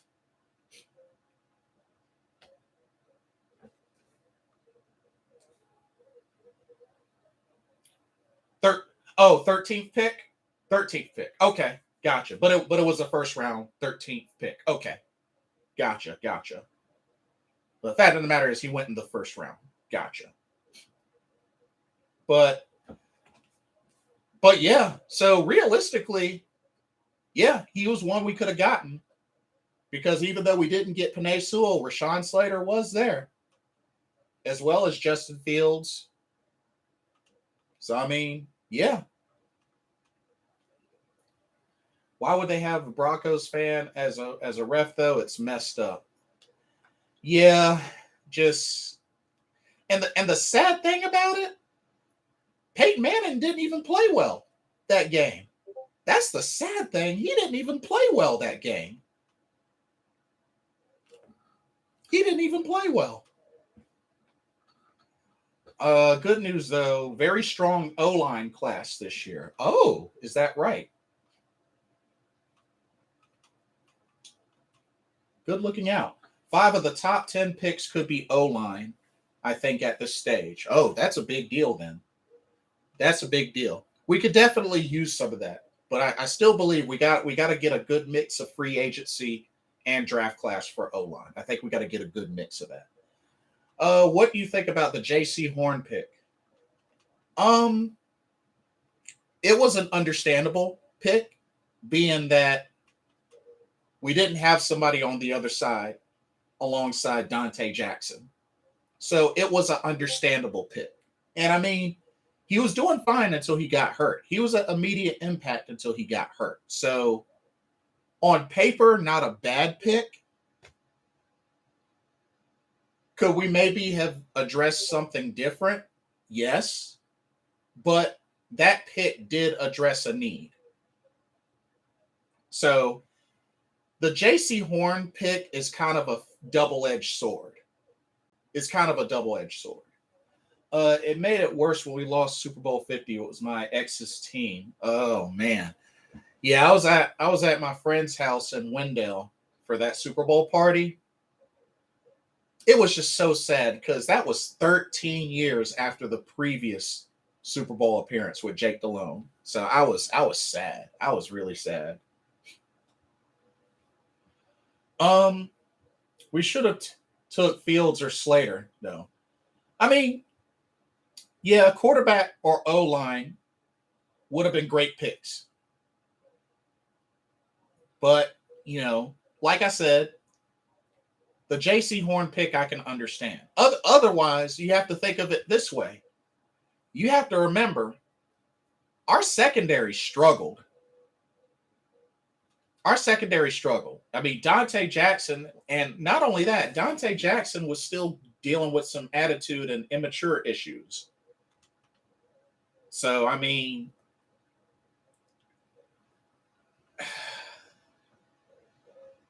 we would have had a hole in our secondary. We would have had a hole in our secondary. So, being able to have somebody on the opposite side would have really helped.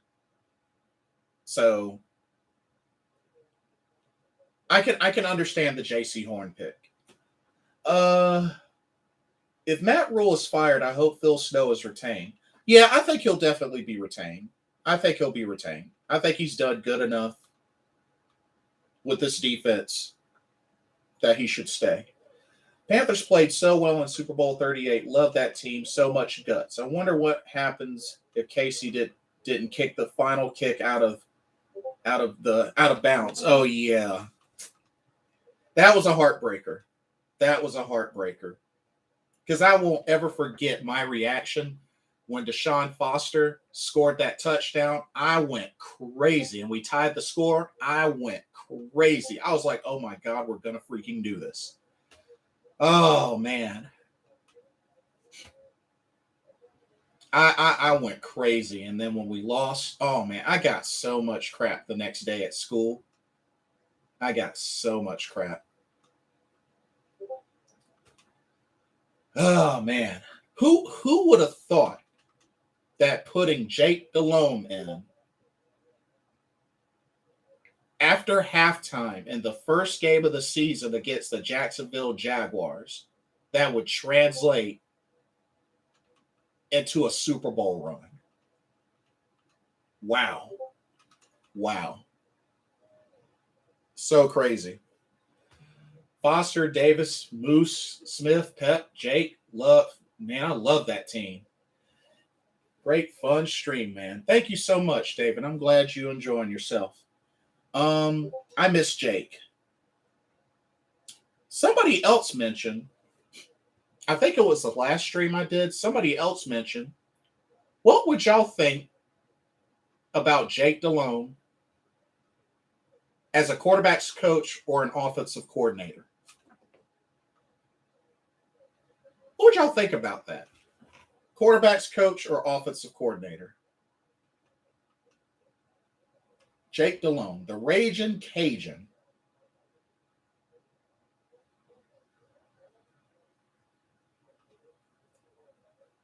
He might actually be a decent coach.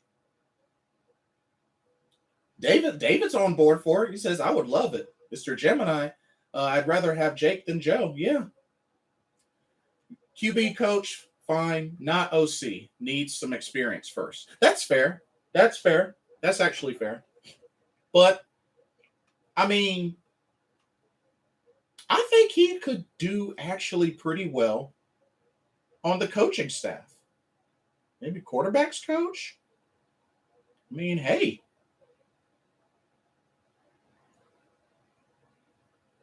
I think it could work.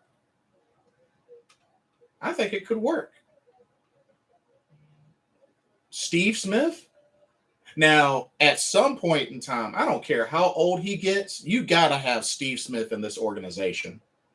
Coach, trainer, whatnot. You got to have Steve Smith in some form of fashion on this team. I would love to have that and Luke Kuechly as defensive coordinator along with Phil Snow. Nasty. I'll throw this question out there. Do y'all think Luke Kuechly would be a good defensive coordinator? Or do you think he would be better as a linebackers coach? I'm going to throw that out there. Charles says Steve Berline was good for us. I feel like that's the last good quarterback that we had before Jake Delhomme. Although a lot of people may argue and say Kerry Collins, but I have mixed feelings on Kerry Collins. Steve making too much money working for NFL Network right now. That is a good point. That is a very good point. Luke would be a good DC. He's so smart.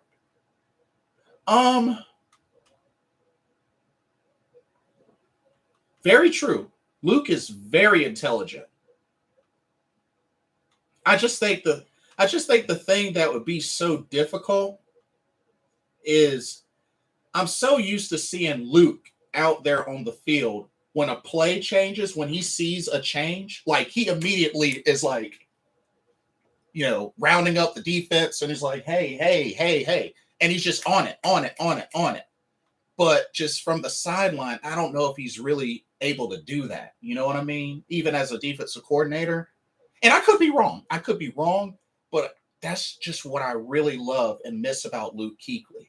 Like, he sees something, he immediately is on it. He calls it out, and sure enough, tackle for loss. Or just whatever, like, disrupts the play.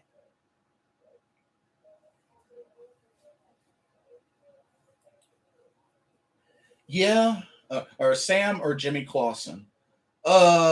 Sam. Only because Sam has gotten some wins over Jimmy Clausen. I would still pick Sam over Jimmy Clausen. Yeah, but he can break down film and pass that on to the players in film study. That is true. That is true. That is actually a really good point, Nathan. That is a really good point. Thomas Davis would be a good coach. Agreed. Agreed. He has a lot of passion. I knew you were going to say that, Nathan. I knew you were going to say that. Clausen, he won us Cam, Panthers legend. I knew you were going to say that.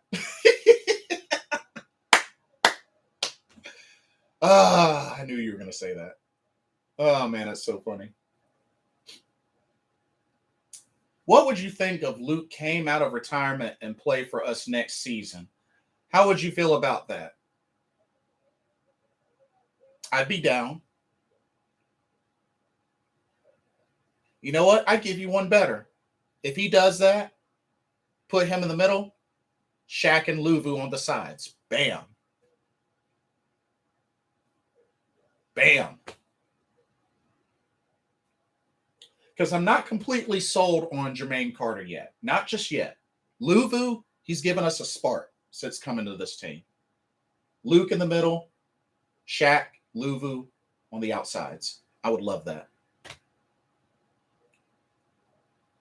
And Luke could definitely even coach up Luvu. Oh, you best believe he could coach up Luvu.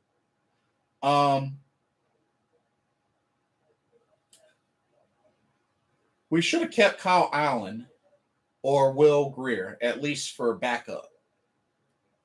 Kyle Allen, yeah.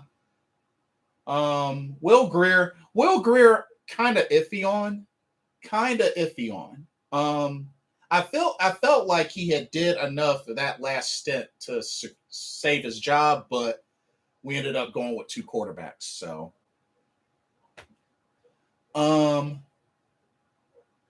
Taylor Heineke, well, he's currently the starter for Washington since Fitz is out.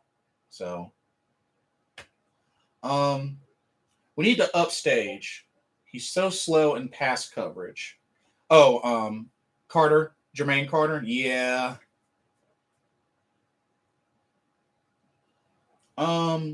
Yeah, a dream probably won't happen. Yeah, it's not a. Hey, we can dream, right? That's probably the best we'll be able to do is dream. Luvu is a beast. Needs more playing time. He's a spark plug, always making plays. Yes, I agree. I highly agree, and I would not mind keeping him for next season. I think. You know what? Before I go, let's do one more big topic. Going into next season, offense, defense. Who would you keep? Give me some names on offense and defense that are a must keep for next season. No matter what, a must keep for next season? Lay them out for me. Let's get this juicy topic going.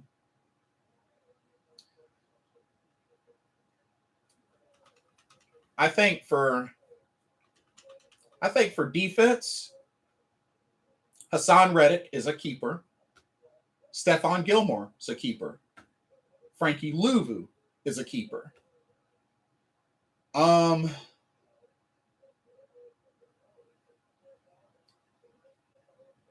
Let's see.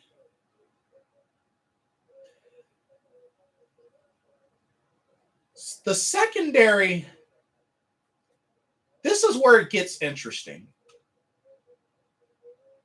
Do you take a chance and do you want to continue to invest in a CJ Henderson, or of AJ Bouye?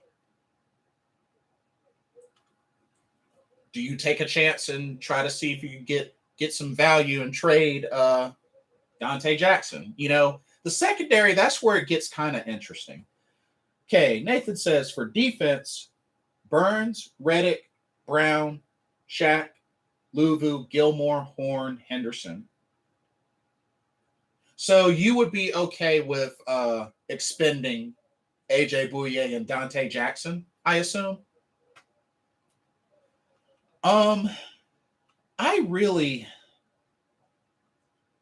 Here's my thing. With the defense, I feel like the only main thing on defense, I feel that needs tweaking is the D-line.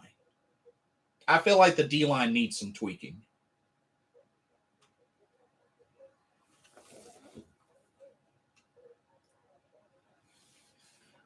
We should work on O-line first, then add to our defense. I feel like we definitely, in some form or fashion, should go all in on O-line, of course. Let everybody go. Let go of everybody on offense except for probably Moore. Wow, so you would let go of Trimble? I think Trimble should stay. Nathan says for offense, Moore, Marshall, Smith, Moten, C-Mac dependent on if he finishes the year without injury. Now for offense, I would definitely keep DJ Moore, Tommy Trimble. I'm gonna go ahead and say it. Robbie Anderson. I know.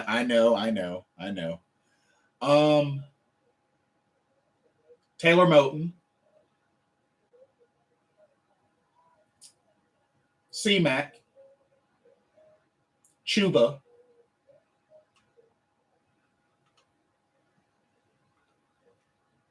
honestly, the only person on the O-line that I would really keep is Moten, to be honest with you.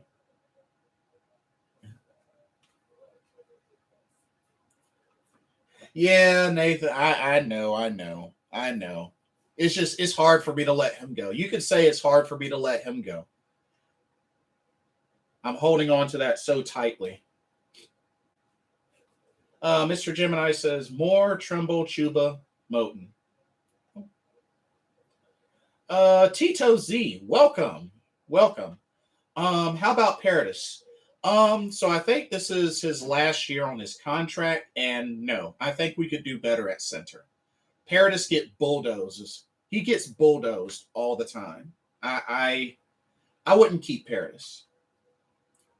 So I'm gonna go. Good night. Take a shower and get some rest. I'm tired. All right, David. Thanks for hanging out. Thanks for hanging out and chatting it up. It's good to see you. Enjoy your shower. Get plenty of rest so you can get going on your day. Nathan says, I want to give Marshall more opportunities. Yeah, I do too. I definitely do as well. I would really like to see him and Shi Smith. Like, I don't think Shi Smith gets targeted that much. I don't think he gets targeted that much. I think we got to give Shi Smith an opportunity to just, because when he had flashes in preseason, Shi Smith has good hands, and he can give you some yak. Agree on Paradis. Time to go unless he comes back super cheap.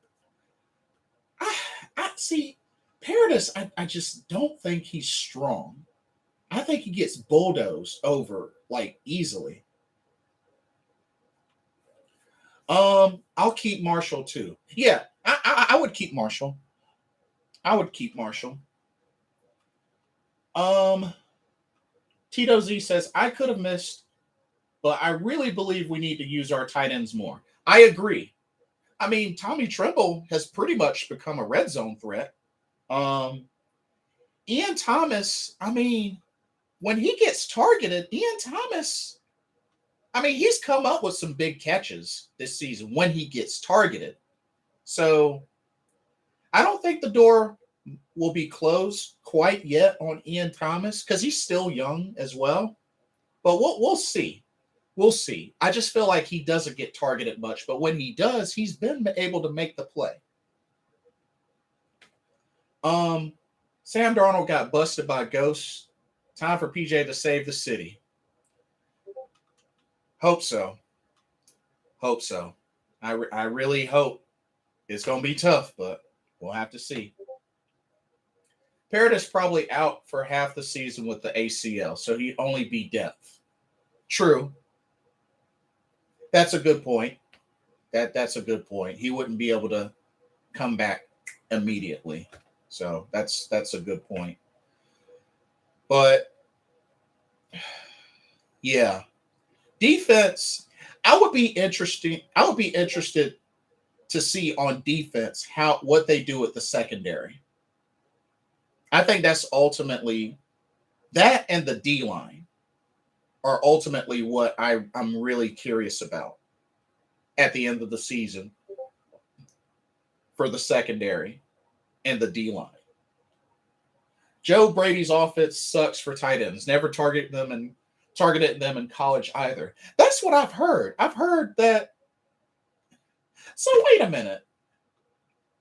If they didn't get targeted much, so how the heck did he get the Broyles Award? Like, somebody help me out with that. How the heck did he get the Broyles Award? One last thing. How often do you do live streams? I didn't know you do that. Nowadays, for a lot of these videos, Carolina Panthers talk videos, I'm trying to do live stream each time, but sometimes if it's like a short video, I'll just do a video. So it's pretty random. And then for when I do the pro wrestling talk streams, I tend to do those live. So, excuse me. So sorry. We got a lot of DBs who are gonna. So who are we gonna keep? Me personally, that's the tough part, Tito Z. That's the tough part.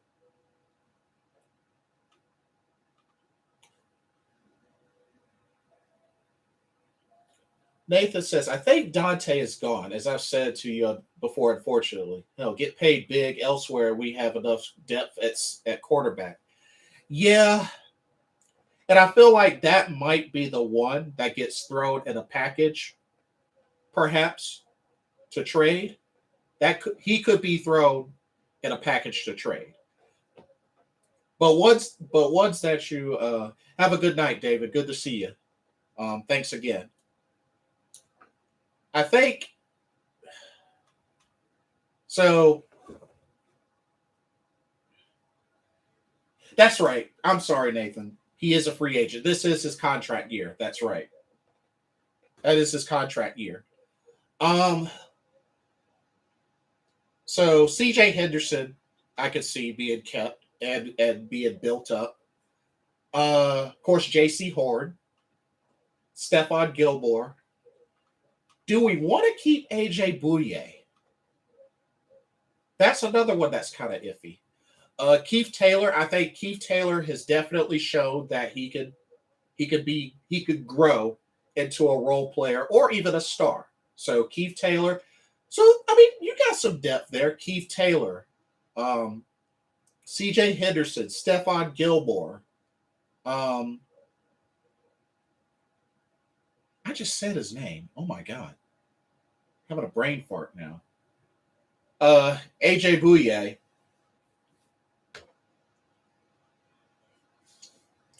Uh, I could see CMC, and DJack gone.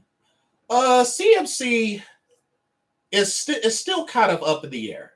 I think it's really going to depend on his health. If he can finish the rest of the season without getting hurt, he may stay. They may keep him.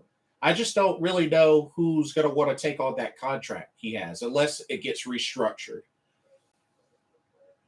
That's why I said we should have traded him before the deadline.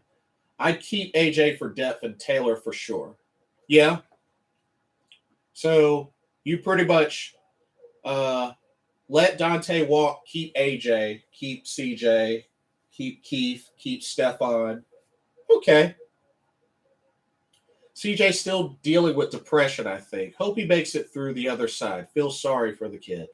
Yeah, I was hoping with him coming from Jacksonville to here would be a nice change of scenery for him. But we'll see. Hopefully he could overcome that, and we could build him up. Hopefully we can build him up, and he'll get some opportunities. But and then we have to also look at Jeremy Chin at safety, and I don't know, y'all. Do we want to look at go at a different option from Justin Burris? I think we might want to really look at safety. I think we're going to need to really look at safety. So I think safety's going to be a big deal, but it's going to be tough. It's going to be tough. Got a lot of people to look at, and yeah, it's going to be tough. Yeah, just going to have to be patient with CJ. Like I said, when we traded for him this year, I wasn't expecting much. That's a fair point. That's definitely a fair point. Ched is solid, a must keep. Yes, absolutely. Absolutely. He should have won Defensive Rookie of the Year last year, but nah, they had to go with freaking Chase Young. I'm still mad about that. Um, but yeah, Ched is definitely a keep, but we might want to figure out what we're gonna do about that other safety position.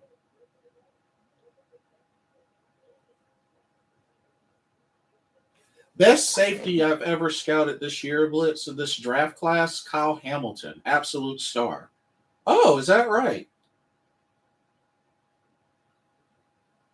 Would you like to see him paired up with Jeremy Chin?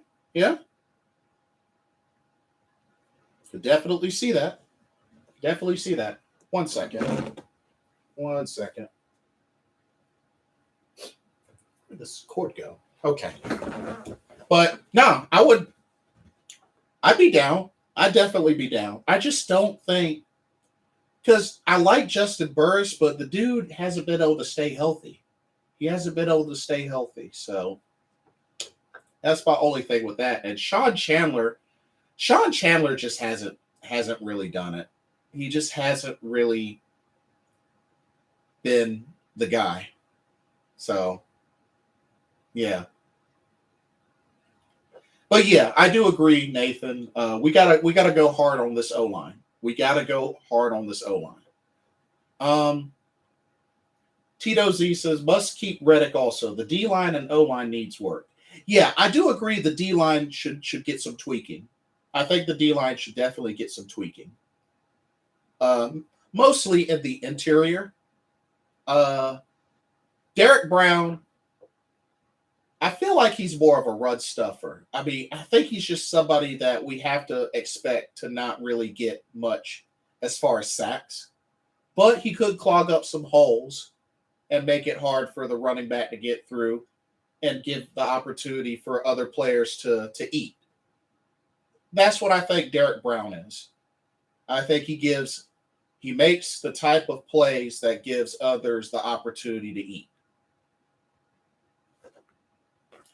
Hamilton will go top 10.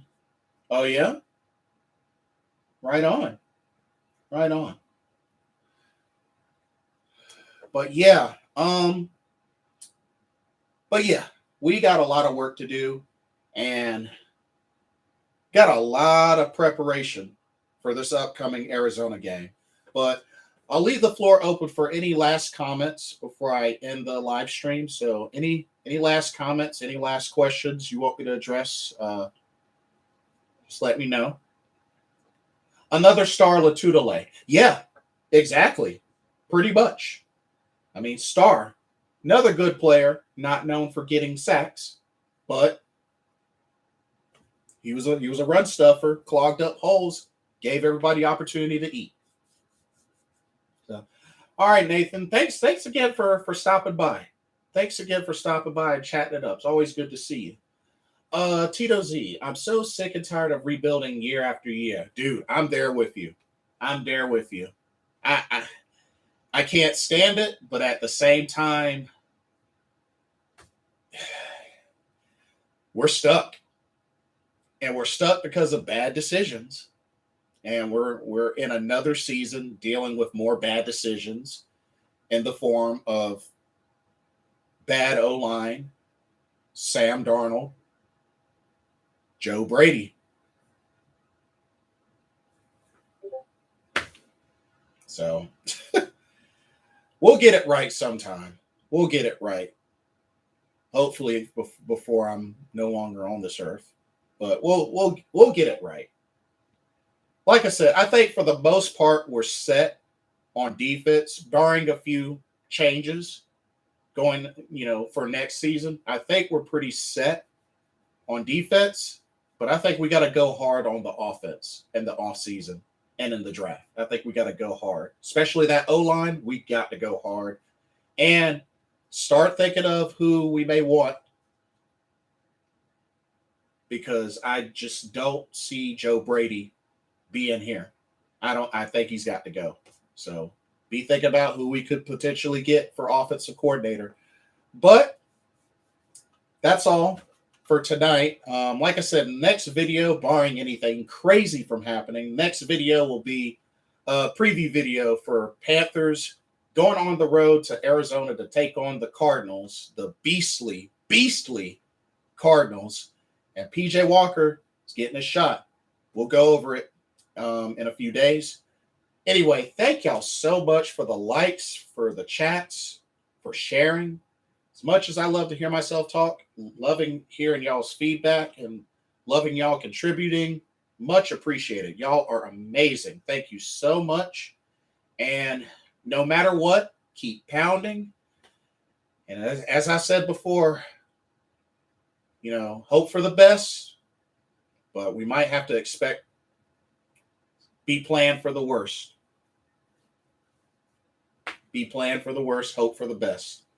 But no matter what, keep pounding. We're going to get through this. Some way, somehow, we're going to get through this.